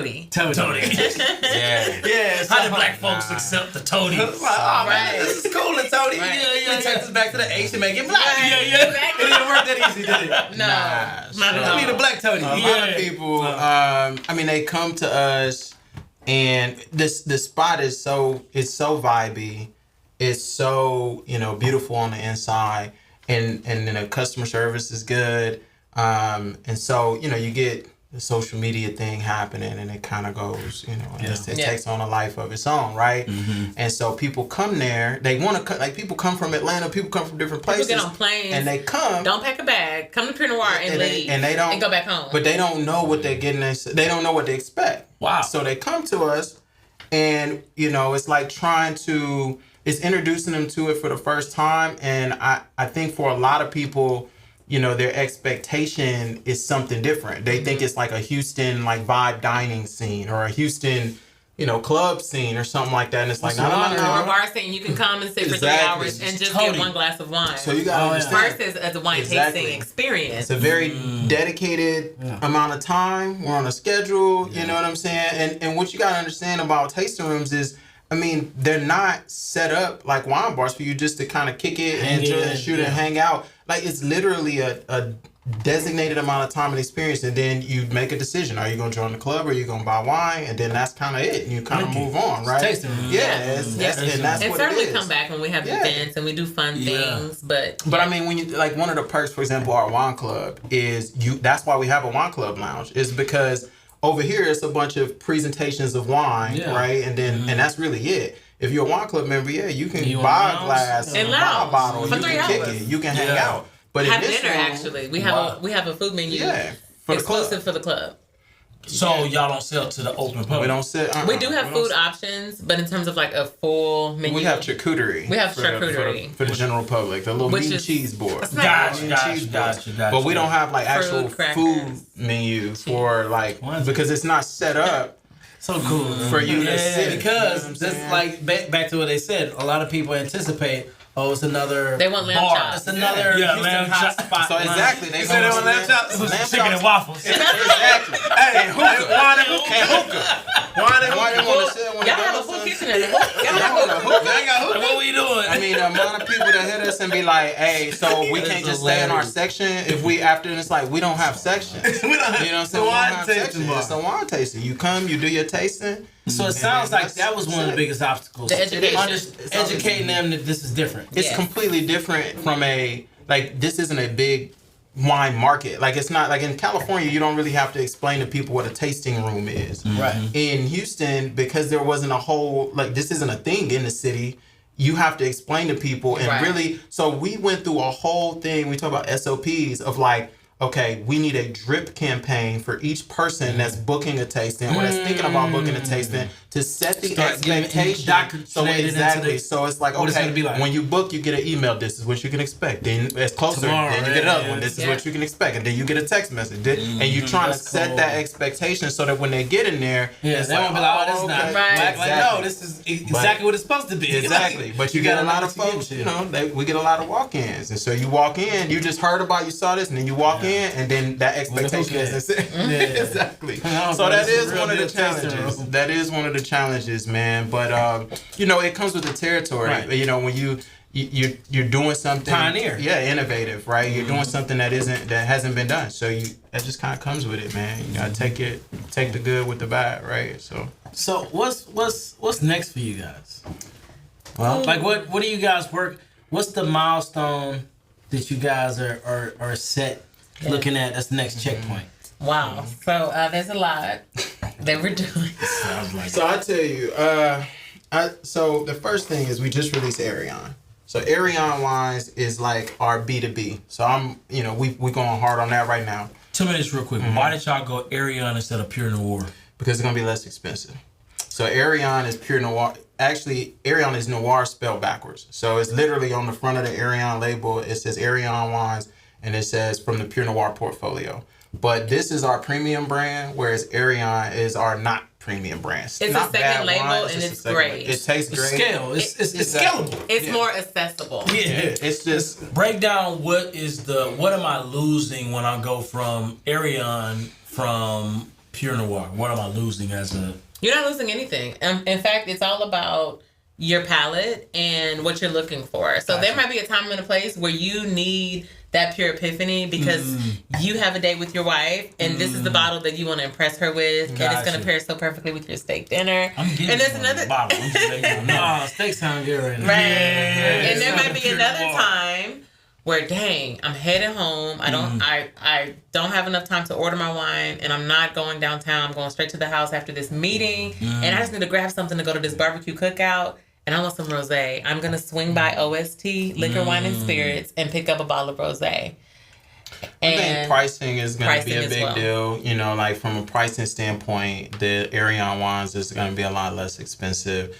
It's produced in a way that allows it to be less expensive. Gotcha. The grapes come from regions that aren't as expensive, right? Gotcha. And so there's in the wine world, there's, you know, these AVA regions, right? If you're So the logistics allow for a more cheaper scalable price. product. yeah, it's exactly. It's just it's more affordable based on where we source the grapes from and how the wine is made. And so, Gotcha. you know, and we're able to do it at scale. You know, we're able to do it at scale to where we can Same do story. it. You know, It definitely has its own It story. has its own story. Has its own Its own story. story. Do any of the B2B consumers want Pure Noir? And like, yo, I don't want the... They do. They do. And so we have incentives for them, like, you know, like I said, the Hyatt, for example, is a perfect example. Because the Hyatt is going to do heavy volume on Arion because they, you know, they have it to where people are looking for that by the glass, right? But they have a steakhouse. Right. And for that steakhouse, they want the premium. You know what I'm saying? Because it's like, hey, people that are eating and paying these, you know, steakhouse tabs, they want this more premium wine. And their So- palates appreciate Yeah. the difference. Exactly. Gotcha. And some so- people want to say you can't even tell the Some difference. people they prefer the premium wine product because if not, how it presents or even that it costs more, which I don't know why somebody would want to pay more, except when you can taste the difference. When your palate can understand the difference, And that's when you it's pay understood, for it. Right. I want to talk business, profits. I know that this is a new industry. I know that you all are a new business, and I know that this is not common. And when people are thinking money, they may not think wine per se. So from a business standpoint, what is this? Is this a more of a passion than it is a profit? Is it more of a profit than it is are we just doing what we love, and when the profit comes, we just gonna be happy we got it? I'll start by saying this is a very age-old industry, but it's Okay. new for people of color. Gotcha. And as for us, we hoped that we wouldn't hurt ourselves. Gotcha. Establishing this business. Yeah. We knew that if we did it and did it well, that money would be a residual effect. Gotcha. But we've said it time and time again. If you want to make $1 million making wine, start with $2 million. Yeah. And as for where we are now, Kenneth can also speak to the profitability of the company and projections. And, you know. Yeah, I mean, we've been operating at a loss for a while, but we are profitable this year. Like Nice. it's like, I mean, when I say a while, you know, most businesses don't even turn a profit in their first 5 years. So this is Absolutely. year 3 for us, and we're profitable this year. So And we've been able to turn it around now. Great. You know, profit is. Y'all are business people. Y'all know profit is funny. I could say we profitable, but I could then turn around and Reinvest put the money into your somewhere. business. That's Yeah, profitable, it's right? like- So that's not the thing. But I will PP&E say, alone. you know, from a revenue standpoint, you know, That's the- we've that's been the- doing that's we've true. been doing Yeah. we've been very, very blessed from a revenue standpoint. Let's put it that way. We can So, choose to sacrifice more. Yeah, exactly. So Right.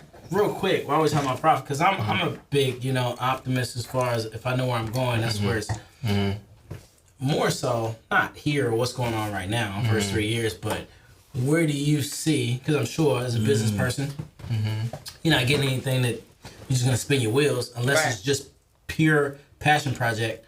What do you see as those big paydays in this pursuit in this? Because of course I know you got two sides of it. You got the passion and the vision of what you guys Yeah. want to experience, Right. but also you got monetary success, right? Right. So what do you see? Like, is it selling a wine company? Is it more wine club members? Is it bigger, larger distribution? Like, where is the? I guess you guys So- looking to That's a go. great question. Yeah, I mean, you know, obviously we have an exit Make it strategy exciting. that can change, right? But the long and short of it, man, is we are building our own distribution channel. You know what I'm saying? And so whereas, you know, I look at it like I'm not necessarily trying to get Pure Noir in stores or anything like that, because I'm just gonna build it, and it's gonna take longer and it's gonna be less sexy. But like, you know, if I'm if Louis Vuitton or Apple can make its product and have a bunch of Apple stores, then Pure Noir can make its product and have a bunch of Pure Noir urban wineries in different cities around America.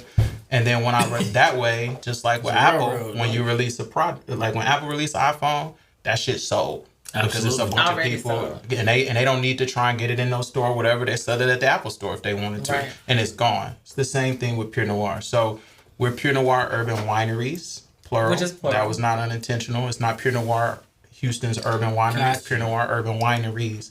Out the gate, we sat down and I said, look, strategically, we could be here. That's easy for distribution. So you building out basic control on the back end. Exactly. Yes, multiple tasting rooms in multiple major markets. Now, branding, marketing, right? So I'm thinking to myself, branding and marketing. What are you guys doing from that aspect to, I guess, position yourselves to be able to dominate in this? Yeah. For us, it's all about a lifestyle. Right? Like the Pure Noir lifestyle is a thing. Okay. And so when you decide to taste our wine, you appreciate what you're tasting and you understand that this is a luxury lifestyle brand. There's more. Gotcha. I think that for us, just like being really clear on our vision of this is a lifestyle brand has been beneficial in how we are growing and how people receive the value of our, or perceive the value of our product. We know the value of the product. We know the labor intensity that goes behind the production. But I think for other people, having the appreciation and feeling like they're a part of something is really key, and it's allowed us to grow rapidly. Speaking of the appreciation, you guys have actually been notarized. You guys have won some awards. You guys have had your name thrown out there a few times. Can you speak about some of the things that Pure Noir has been able to accomplish? Yes. Who you guys have encountered? Whose experience you guys won? Who even knows about you guys? So I just want to say, as far as like awards and stuff, we've definitely gotten those. But one thing that I think I have to put out there, because again, I think a lot of people think that it's just marketing or y'all just. We've had master sommeliers, literally the highest level of sommelier you can go. There's like 300 like in the there's world. Yeah, like if you ever seen Uncorked, what the guy. It's a good movie. Yeah, if you ever seen the movie Uncorked, what the brother was trying to become, that master sommelier. We've had master sommeliers try our wines and tell us, hey, y'all got something. This is good. Y'all are doing a great job with this. And so that to me speaks volumes, because it's not like, they have no reason to say that, right? It's not like it's nothing. Right. We're just sitting there drinking wine together. Just like this. It's just like this. And they taste it and they're like, Guy Stout. how much are y'all? Yeah, so in Houston, Guy Stout is a big deal. He's a master sommelier. He worked at, I think it was Republic. He was at RDC, which is a big distributor for years. He handled all of their education and training for all of their sales reps. How many master sommeliers are there in? Very few. It's like 300. Right? Like a few hundred in the world. In the entire world world. or America? In the world. 300 in the world. Yeah, CMS. So it's a big deal. And these are like people that they've gone through level 1, 2, and 3. For lack of better term. They could cover these wines, right? You can put them in a room. They can smell, taste, look at these wines, and they can tell you what kind of grape it is, where the wine was produced, So you can where the grapes were grown, what year, where I cannot do. They can tell you. They can nail a wine. They can tell you exactly what bottle of wine it is just off of the glass, smelling it and tasting it. It's wild to watch it happen. If you ever get a chance to watch the documentary, and you'll see the movie Uncorked was loosely based on a brother named D. Lynn Proctor, who's also a customer and loves our wine. He's a sommelier he's actually out of Dallas. He's from Dallas. He's a celebrity song. He lives in California. Have you ever seen the thing with Kevin Hart where he's having people come on his thing and taste wines? I forgot what it's called. No, it's but it's basically this show where he is kind of interviewing people, and Kevin Hart would have him on there introducing the wines. He's like his sommelier. He's also Jay-Z's song. He's a celebrity song. So he's that dude when it comes to being a sommelier. So and he's a fan. Yeah, he's a big fan of the wine. We were just with him in Napa Valley. We did the Blue Note Jazz Festival. Robert Glasper, Andra Day. Of course, some other wineries that we appreciate, but as well as Dylan Proctor. Yeah, he was there, kicked it with us, came up, made sure. So how do we get Pure Noir to the masses of not just Black America? All of everyone. We're Black owned, but we are for everyone. What does that look like? And are you guys even set up infrastructure wise for national? Yes, Arion is. So I can tell you, it's two things. One, we're based in Houston, but when it comes to DTC, I don't want people to mistake that for a lack of accessibility. We can ship to 44 states. So wherever you at, if you want to order, you can get online right now, order it, we'll get it to you. We'll ship it directly to your door for free. We'll ship it right to your door, right? How long we waiting? We ain't waiting a long time. But with wine shipping, I will tell you, you gotta have somebody 21 and up to sign for it. So if you miss that, they're gonna try to come back a few times, but eventually, if you keep missing them, they're gonna send it back to us, right? So, but we can ship it to you, and I mean, realistically, man, I mean, do we have adequate inventory? Yes.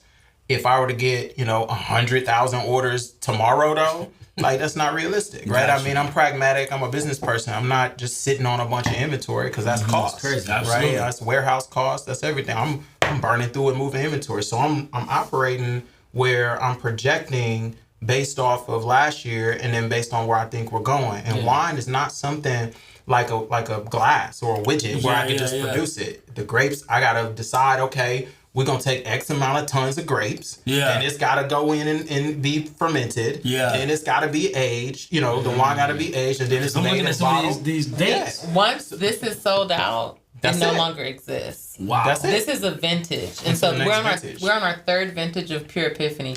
This bottle. Oh, so the other ones are basically in barrels and getting ready. Exactly. So y'all got some new stuff already cooking. So we're about to go blend in October. It's October now, on the 20th. Be in California, blending the newest vintage of Pure Epiphany. And then, a couple weeks after the blend, it'll go into bottle. Yeah. And then the 2021s will be released. And so, but that's it. Like, we had to decide on that way back when, trying to project. So these are long decisions. Exactly. So, and once it's gone, it's gone. You can't, it's just like, so you, And certain vintages are they're all incredibly special. But just for example, we released in 2020 our 2018. That was our very first vintage of Pure Epiphany that we released. It was a 2018 vintage. And if anyone has a bottle of that 2018 Pure Epiphany right now, it's worth a lot of money because it's a very rare bottle. And we don't got them all. And it doesn't exist anywhere else except maybe like somebody's personal cellar. What would somebody purchase these for? If I wanted to go get me a Pure Noir right now, what I'm looking at? It's $125, I think, for the set. For the entire set, you can bundle and save. Okay. And you save a little bit there. So $125 for these three? For all three. Mm-hmm. Yeah. So we got, the wines range on average for Pure Noir between $35 to $64. Yeah. And then, the Arion label is less. It's about, between 20 and like, I think $16 or something like that. So between it's 16 and 20. Yeah. Mm-hmm. Interesting. You guys have any dessert wine? We do have dessert wine. We have it here. That's my favorite. Yeah. You like the sweet Johns. And on a sweet note. Yeah. Why don't you? Yeah. Yes. This wine is called with the skinny look at that.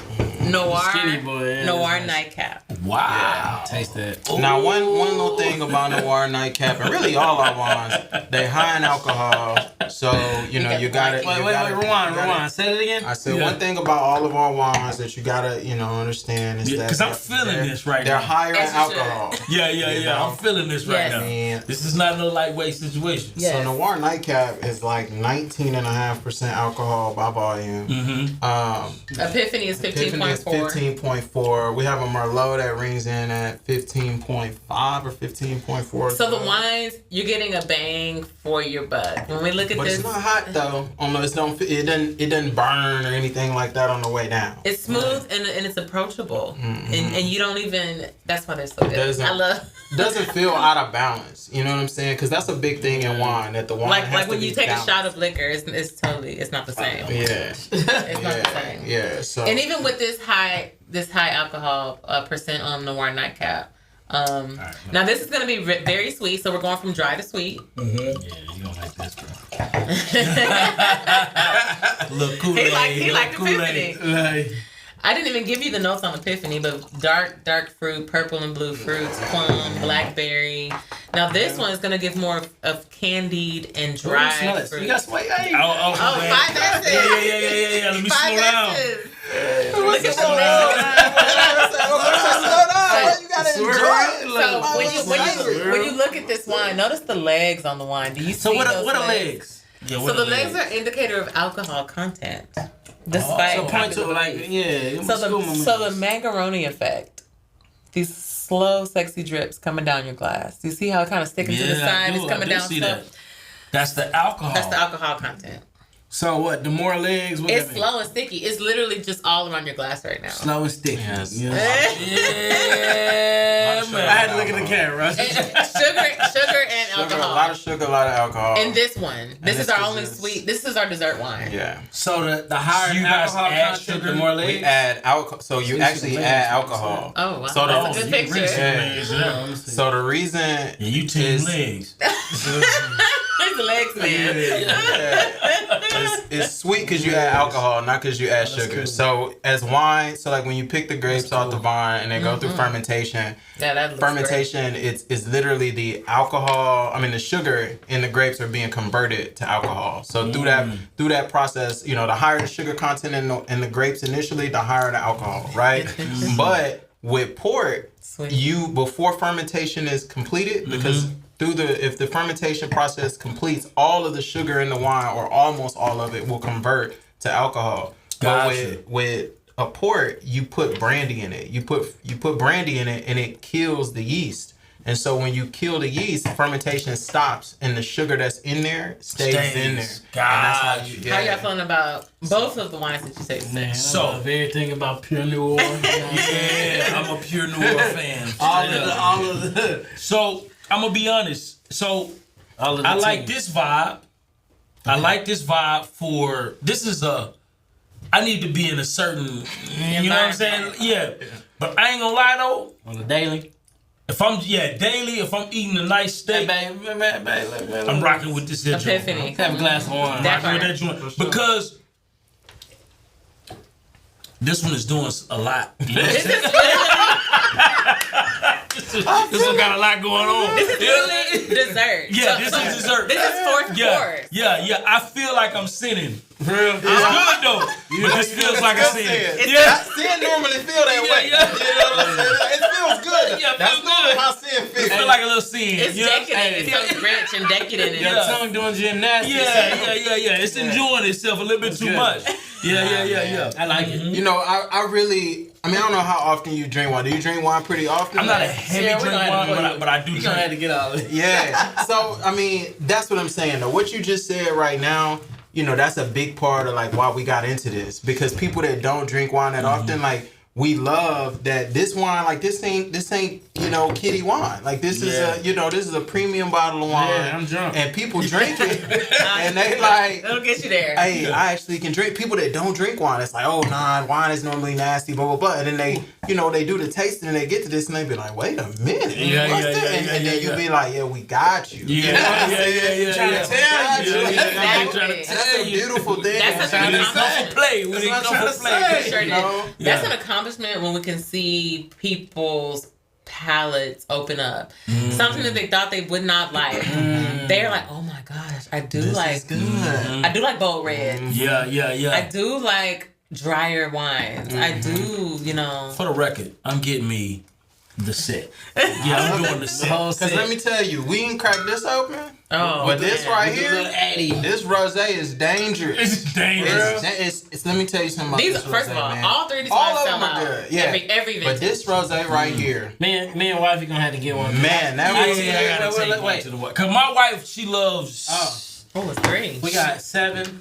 Yeah, She loves wine. My wife loves wine No, more 3 than of I 9 do. actually. But I like what y'all got going on. Listen, if you haven't Our already, 10-year anniversary Yes. is on the 12th. make sure you rate, comment, and subscribe Congratulations, now. man. That's you might just have And make sure you also check out the description because we're gonna have Pure Noir in the description for y'all to check it out. And we're going to promote y'all on Clubhouse because I think this is super dope. Appreciate it, man. Because we got to go get some B2B sales. We got to go get some B2B sales. Yeah. Y'all can leave this bottle with me, though.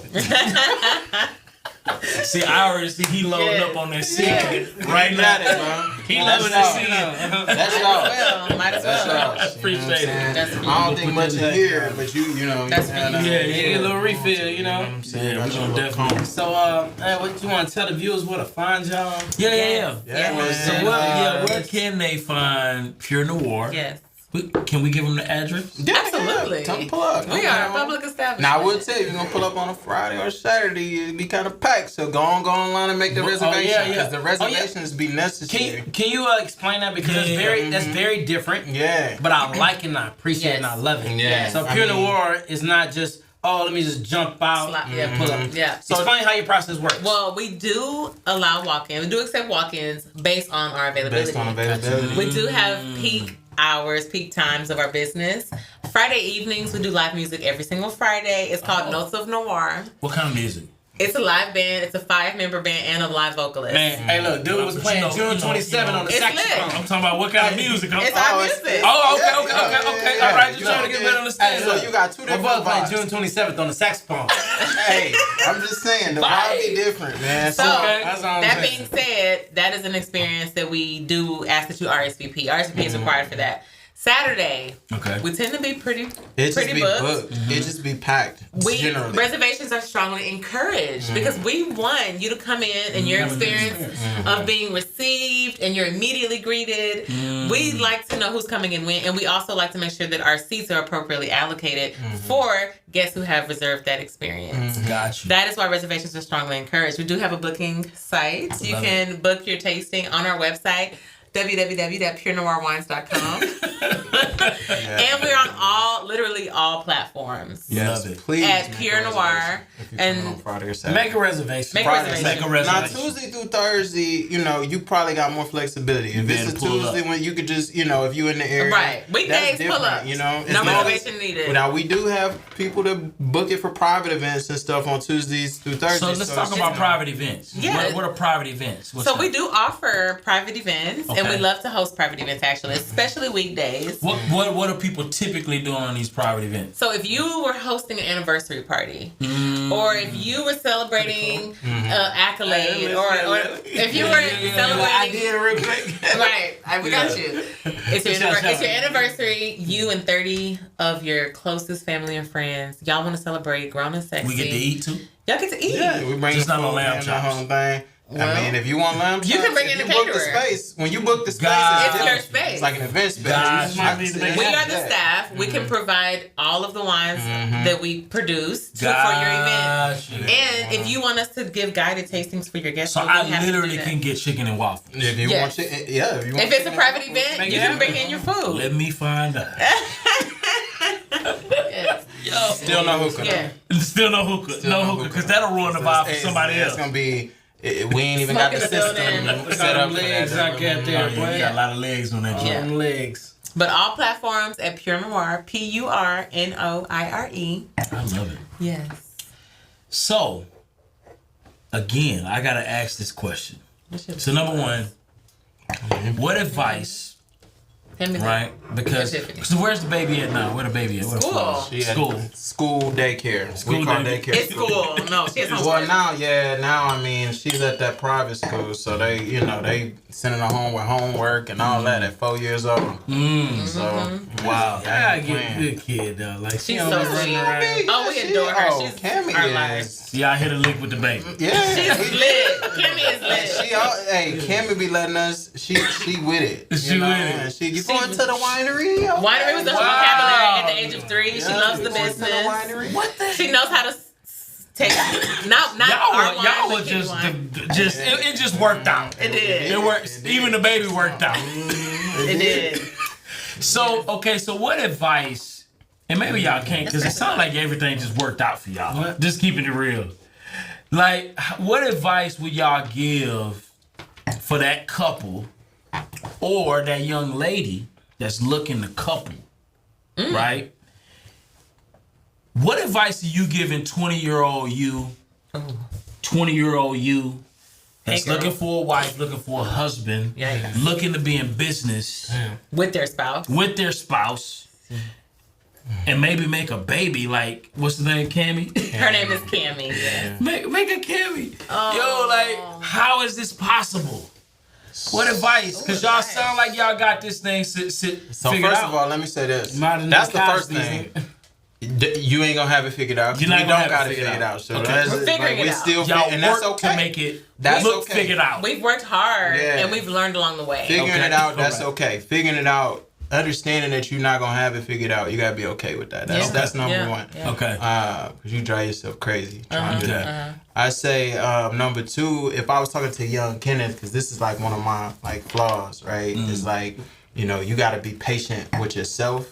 Because I want to be like an overachiever, right? I want to be an overachiever in business. I want to get it. I want to make money. You know what I'm saying? I want to be an overachiever in my relationship. And it's like, look, everything is not going to fall into place. It's not going to be perfect. You got to be patient with yourself and understand that like whatever your timeline, it's not God's timeline. You know what I'm saying? And if you just stick with it and put the work into whatever you're doing, you know, it will be eventually what it's supposed to be. But you can't just, you know, expect it to be on your timeline, because that was a big one for me. Yeah, and for me, if I was speaking to a younger Riss, and for all women who aspire to greatness, Yes. and for There's a lot of women looking for husbands right now. it's a lot of women looking for husbands, and the pool is really especially on this tough.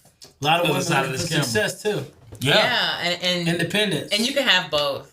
Oh, You let's can talk have about that. both. Like, Ownership. but I will say, as advice and just wisdom, is that everything has its season, and give yourself fully to the season that you are in that moment. Be present in that moment. So like for me now, I am a married mom and business owner, and I'm operating in my passions every day. Each and every one of those things came at a different point in my life. Each and every one of those things had its very own season. Yeah. And to Kenneth's point, I had to be patient and sit and wait in that season. Yes. And I had to develop myself in that season, because different levels of your life, different points of success require a different you. Damn. All at the same time. You can't be somebody's wife, mama, and business owner all at the same It's a season. lot of moving parts. You unravel. You come completely apart. So what are you doing to recenter? What are you doing to balance? Or if balance does that even exist? For women, it's a myth. I think as for I appreciate hyper that. ambitious. I'm gonna be honest with you, I don't think it's just for women. And so like for men, I mean for me, I just work, man. You just work. No, you don't just work. You're a near present father. No. When I say I just work, I'm talking about from balance. You do what needs to be done. I do what needs to be done. I'm proudly a present father. I'm with my child. You know what I'm saying? Yeah. But when I talk about, But that's work. But That's balance, important to That's say, a though. choice. Yeah, no, exactly. But that's still, you know, But you're better at balancing than you give yourself credit for. But is that even balance? That's what I'm saying. At the end of the day, It sounds like he's not It's even acknowledging prioritized. balance. yeah, that's what I'm saying. yeah. I guess what I'm saying It's like is a I myth. It's basically a signed up. I know what I signed up for when I jumped in this game. And I'm gonna Put it get this that. way: like I started my own law firm, and the firm is doing its thing. Yeah. The firm is doing its thing, right? Yeah, I mean, we could literally, from a firm standpoint, we could just be comfortable, chilling, right? Yeah. And I could have balance. That balance of like, oh, on the weekends we could just kick up and go do whatever. But that's not life. We chose to also do this, and so for me, frankly, just being very candid, because I'm a father, I'm a husband, I own this company, and then I own a whole nother company. It's no balance, and I'm okay with that right now. Yeah. I just have And to they're be not even okay with that vertically right integrated. now. No, it is what it is. I have 2 full-time jobs. I run 2 companies full time, so I don't have balance, and I'm okay with that. I will say this. in the interim. appreciate that. In the interim, that's not I think sustainable. that but in the interim. balance is Overrated. it's nice to think about, and it might be overrated. But I think that How do you feel about not having balance? I think not to it's- cut you off. I just want to hear like what he says about. So for me, I think I understand that it's temporary. For me, this isn't something that's gonna go on forever. sustainable. Right? So it's 2 things for me. One, I understand that it's temporary.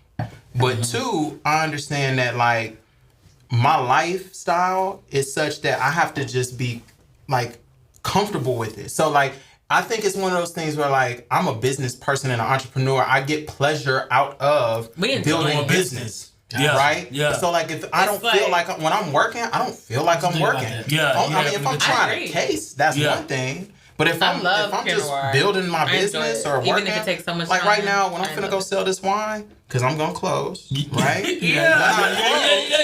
When I close, that's a high. Yeah. You're not working. So I'm not working. I'm gonna close and then we're gonna toast and I'm gonna be there and eat some gumbo at the restaurant. Well, that's what I want to be doing right now. It's a blessing to operate. What else do you want to be doing? Watching the football game? Your lane. No, it's enjoyable. Yeah. I want to know this though.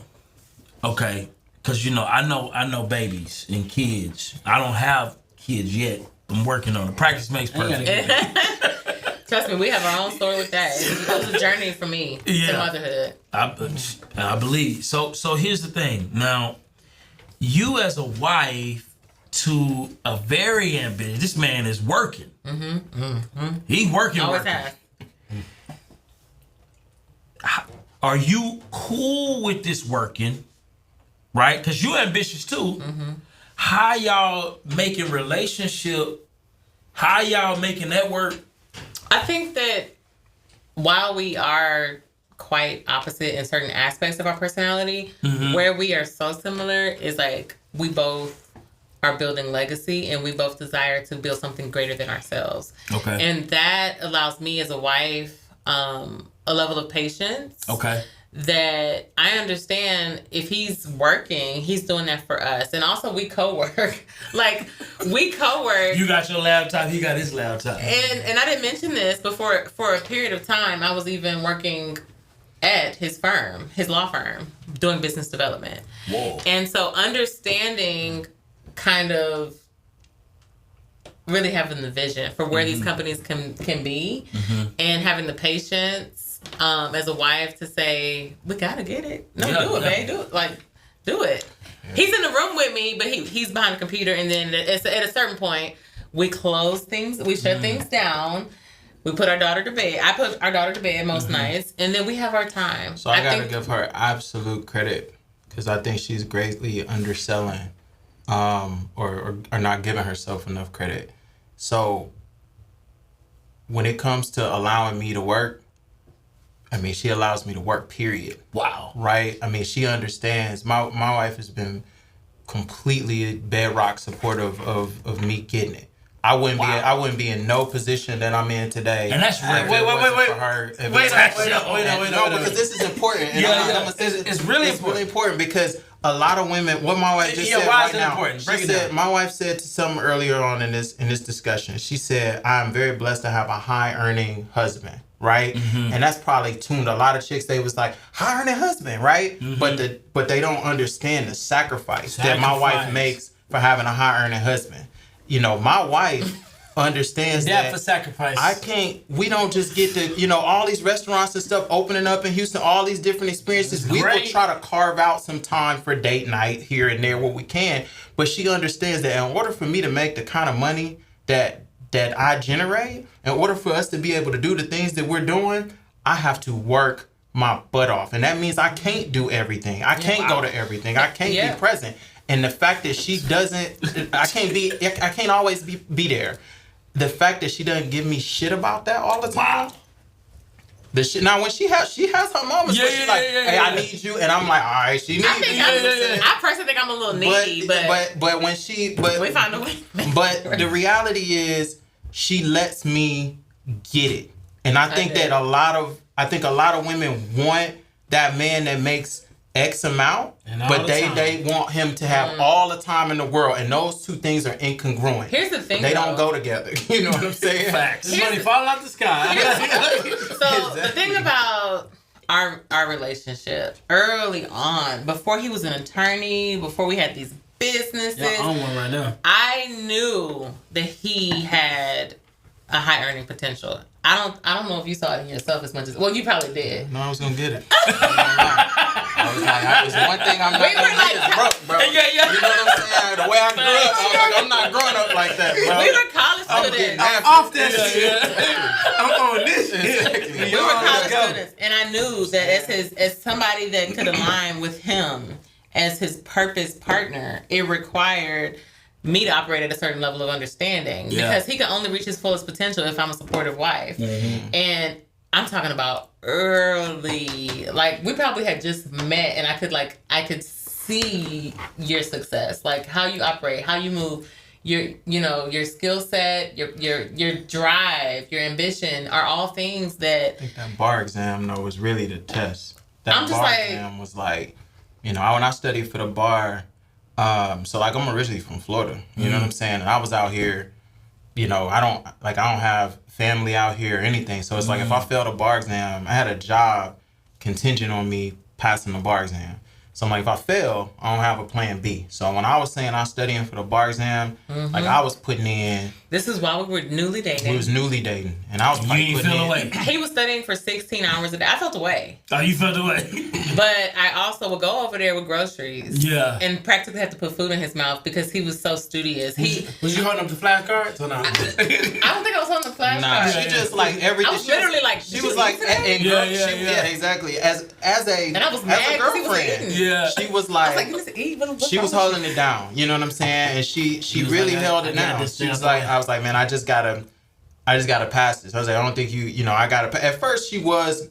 Initially I think it was some hesitation, and it's understood because she wasn't a wife, she wasn't a fiance, she was a girlfriend, newly dating, and I was just like, and I told her, I'm like, hey, look, you know me, you know how I am, but you know I care about you, Nothing personal. and I'm like, I'm like, please don't make me choose, you know what I'm saying? But I'm like, but I love you, but I'm like, look, once we get past this, I remember telling her, I said, if we get past this, it's gonna be worth it. You'll never regret it. And at that point, a switch went off, and I'm talking care packages. I'm talking about washing my clothes. I'm talking about the whole way. She was like, I was kind of like. she was like, what? And I'm like, I prompt because I looked at her. So you believed in I said, you believed in you. You believed in him. Always have. You believed in the vision. Always have. Even when it was hard for me, because I'm not gonna lie, some points were harder than other points. Super dope. But once I got it, I got it. But here's the deal, though, because I gotta keep this real too. I know we finna get up out of here. But We got this wine. We got this. I gotta say this: what made you choose this much of studiousness and all of those things over the guys who are not as studious, not that's a taking care great of their question. business, not even probably was cool as hell in the moment, right? Because he in the books, He's right? not the only one that had interest in you, I'm sure. Right? What made you say, you know what, I'm leaning on this side? Get what these other dudes talking about. 'Cause I know he want to hear that too. I'm sure you heard it before, but Yeah. yeah, Ooh, y'all asking the questions today. cause he the only one that was interested. No, I had a lot of. Well, there was a lot of interest, obviously. I mean, but with Kenneth, and I've told you this. He was the first. I'll probably say the first man that I didn't get immediately bored with. I would get bored really easily because people weren't doing enough. Gotcha.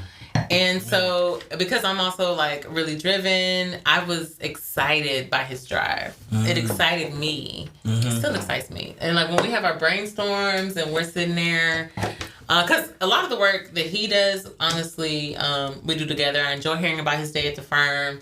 A lot of the work for Pure is co-working, literally. He comes home from work. I do a lot of my work during the day. Sometimes I fall asleep on him.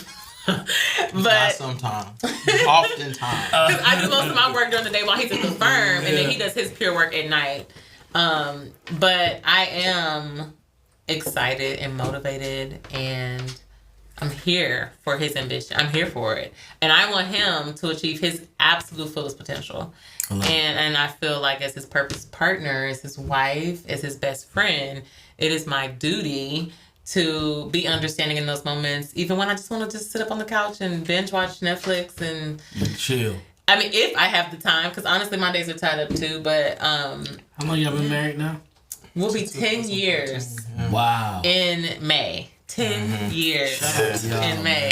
Thank you. One thing, I mean, she's told me this in the past. Her personality, I mean, if y'all can't tell, she's very driven, but she's very type A. She's very like alpha female personality, right? And so that boredom wasn't just like bored with dudes not, doing enough from the standpoint of like, oh, let's go on this date or let's doing this. But like, she just would dominate them. Essentially, You don't want like more? dominate. You know what I'm saying? Well, just in the relationship in she would general. just like, jump. Personality Her wise, personality. you That's got a how strong got- personality, so you would. Yeah. He softened me and out so a for lot. me, It I've stops there, never bro? been that dude. He's such a so leader, I'm I always could just like, be softer. hey, no, that's not going. You know what I'm saying? I'm Like not soft girl respectfully, era. but Yeah, nah. yeah, You know yeah, what I'm yeah. saying? Respectfully, but nah. We're not gonna do that. We're not gonna say this that kind of way. You know what I'm saying? There's a certain That's super respect dope. level, and so The reason why is because typically women who have strong ambition end up with dudes who don't have ambition. Right. And now you complaining. And now you're mad. And now you mad. And I think so. We bumped heads a lot in the early part of our actual relationship. Because you had to respect it. You had to put some respect on it. Because we're both Yeah. alpha personalities. As he said, I'm extremely type A. I've gotten a lot better. But type A, I'm a Virgo. I like things my way. Ooh. Why'd you say ooh? Qualities that seem like I see the vision.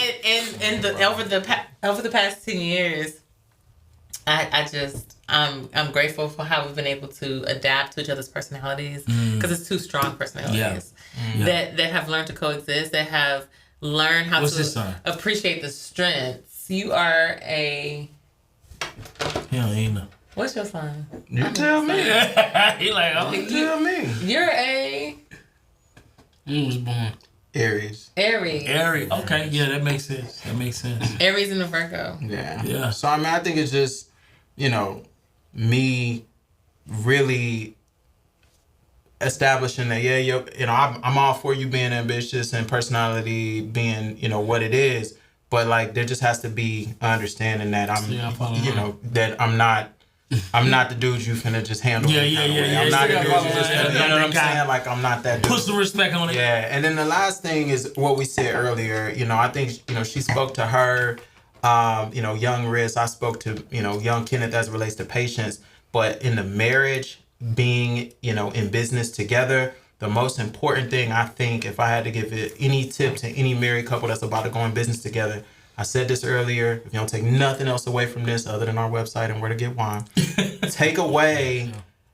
Figure out what her strengths are, and that's her role and responsibility. And then this is what your strengths are. Those are your roles and responsibility. And trust them to do that and do it well. Yeah. Trust them Define to do it those well. roles. And then vice versa, so that you're not bumping heads on those things. You know what I'm saying? Especially if you have strong personality type. Exactly. Define those roles. You gotta put yourself in a role. Respect each other's roles. Yeah. Exactly. Yeah. Respect it. Strengths. When she makes a marketing decision, that's the Passes it decision. to me. Yeah. That's If the there's decision. something You that's don't argue her down. relating to That's your marketing decision. I don't even give her input on it unless she asks me input. I don't give unnecessary input on it. If she says, "What do you think about this?" Well, that's when I'll tell you. But she runs the marketing and sales. If she thinks it should be this, That's who what am I to say whatever? doesn't She's touch the it. expert on decision it. gonna do that. Exactly. Well, it's a respect for two genius minds.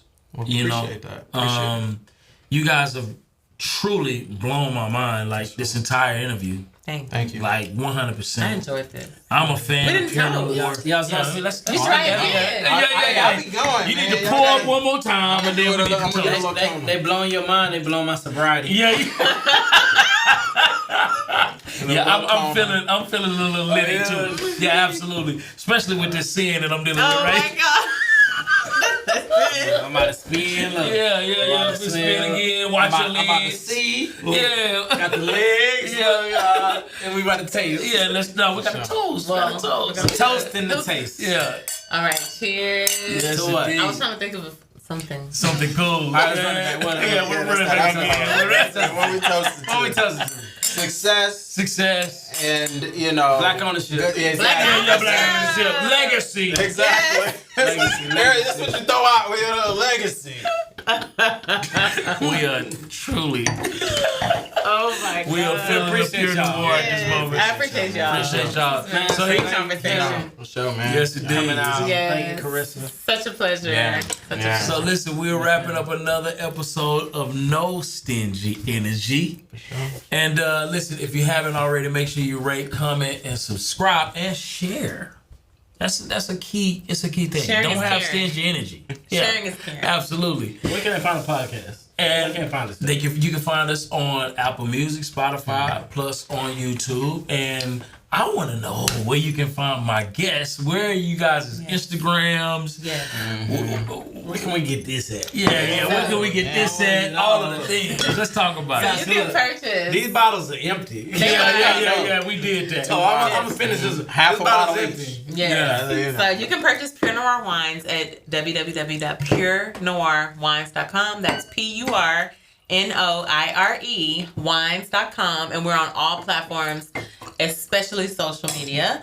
Instagram, Facebook, LinkedIn, everywhere at Pure Noir. PURNORE. Love it. And with that being said, listen, you just checked out another episode of No Stingy Energy. And we got my guy, House Byron, right in the building. You know what I'm saying? Hey, I come in Miami for Vice. He come in for the libations, you know, for the sins, you know. Thank y'all for having I us. ain't coming. Thank you for having us. We'll see y'all on the next episode. Peace. What's up, y'all? How y'all doing? I'm in real estate. A lot of y'all in real estate, and a lot of us struggle with lead follow-up, closing deals. Look, man, we got a new CRM for you. It's called Taskify CRM. It helps you with leads. I'm telling you, it automatically replies for you. And look, it sends you multiple messages. Like we talking about drip campaigns, so you're not missing out on the lead follow-up. So make sure you check out Taskify CRM. Use coupon code NOSTINGYENERGY to get 10% off. I'm about to show y'all inside my CRM so I can see how it really works. Make sure y'all check it out. Peace.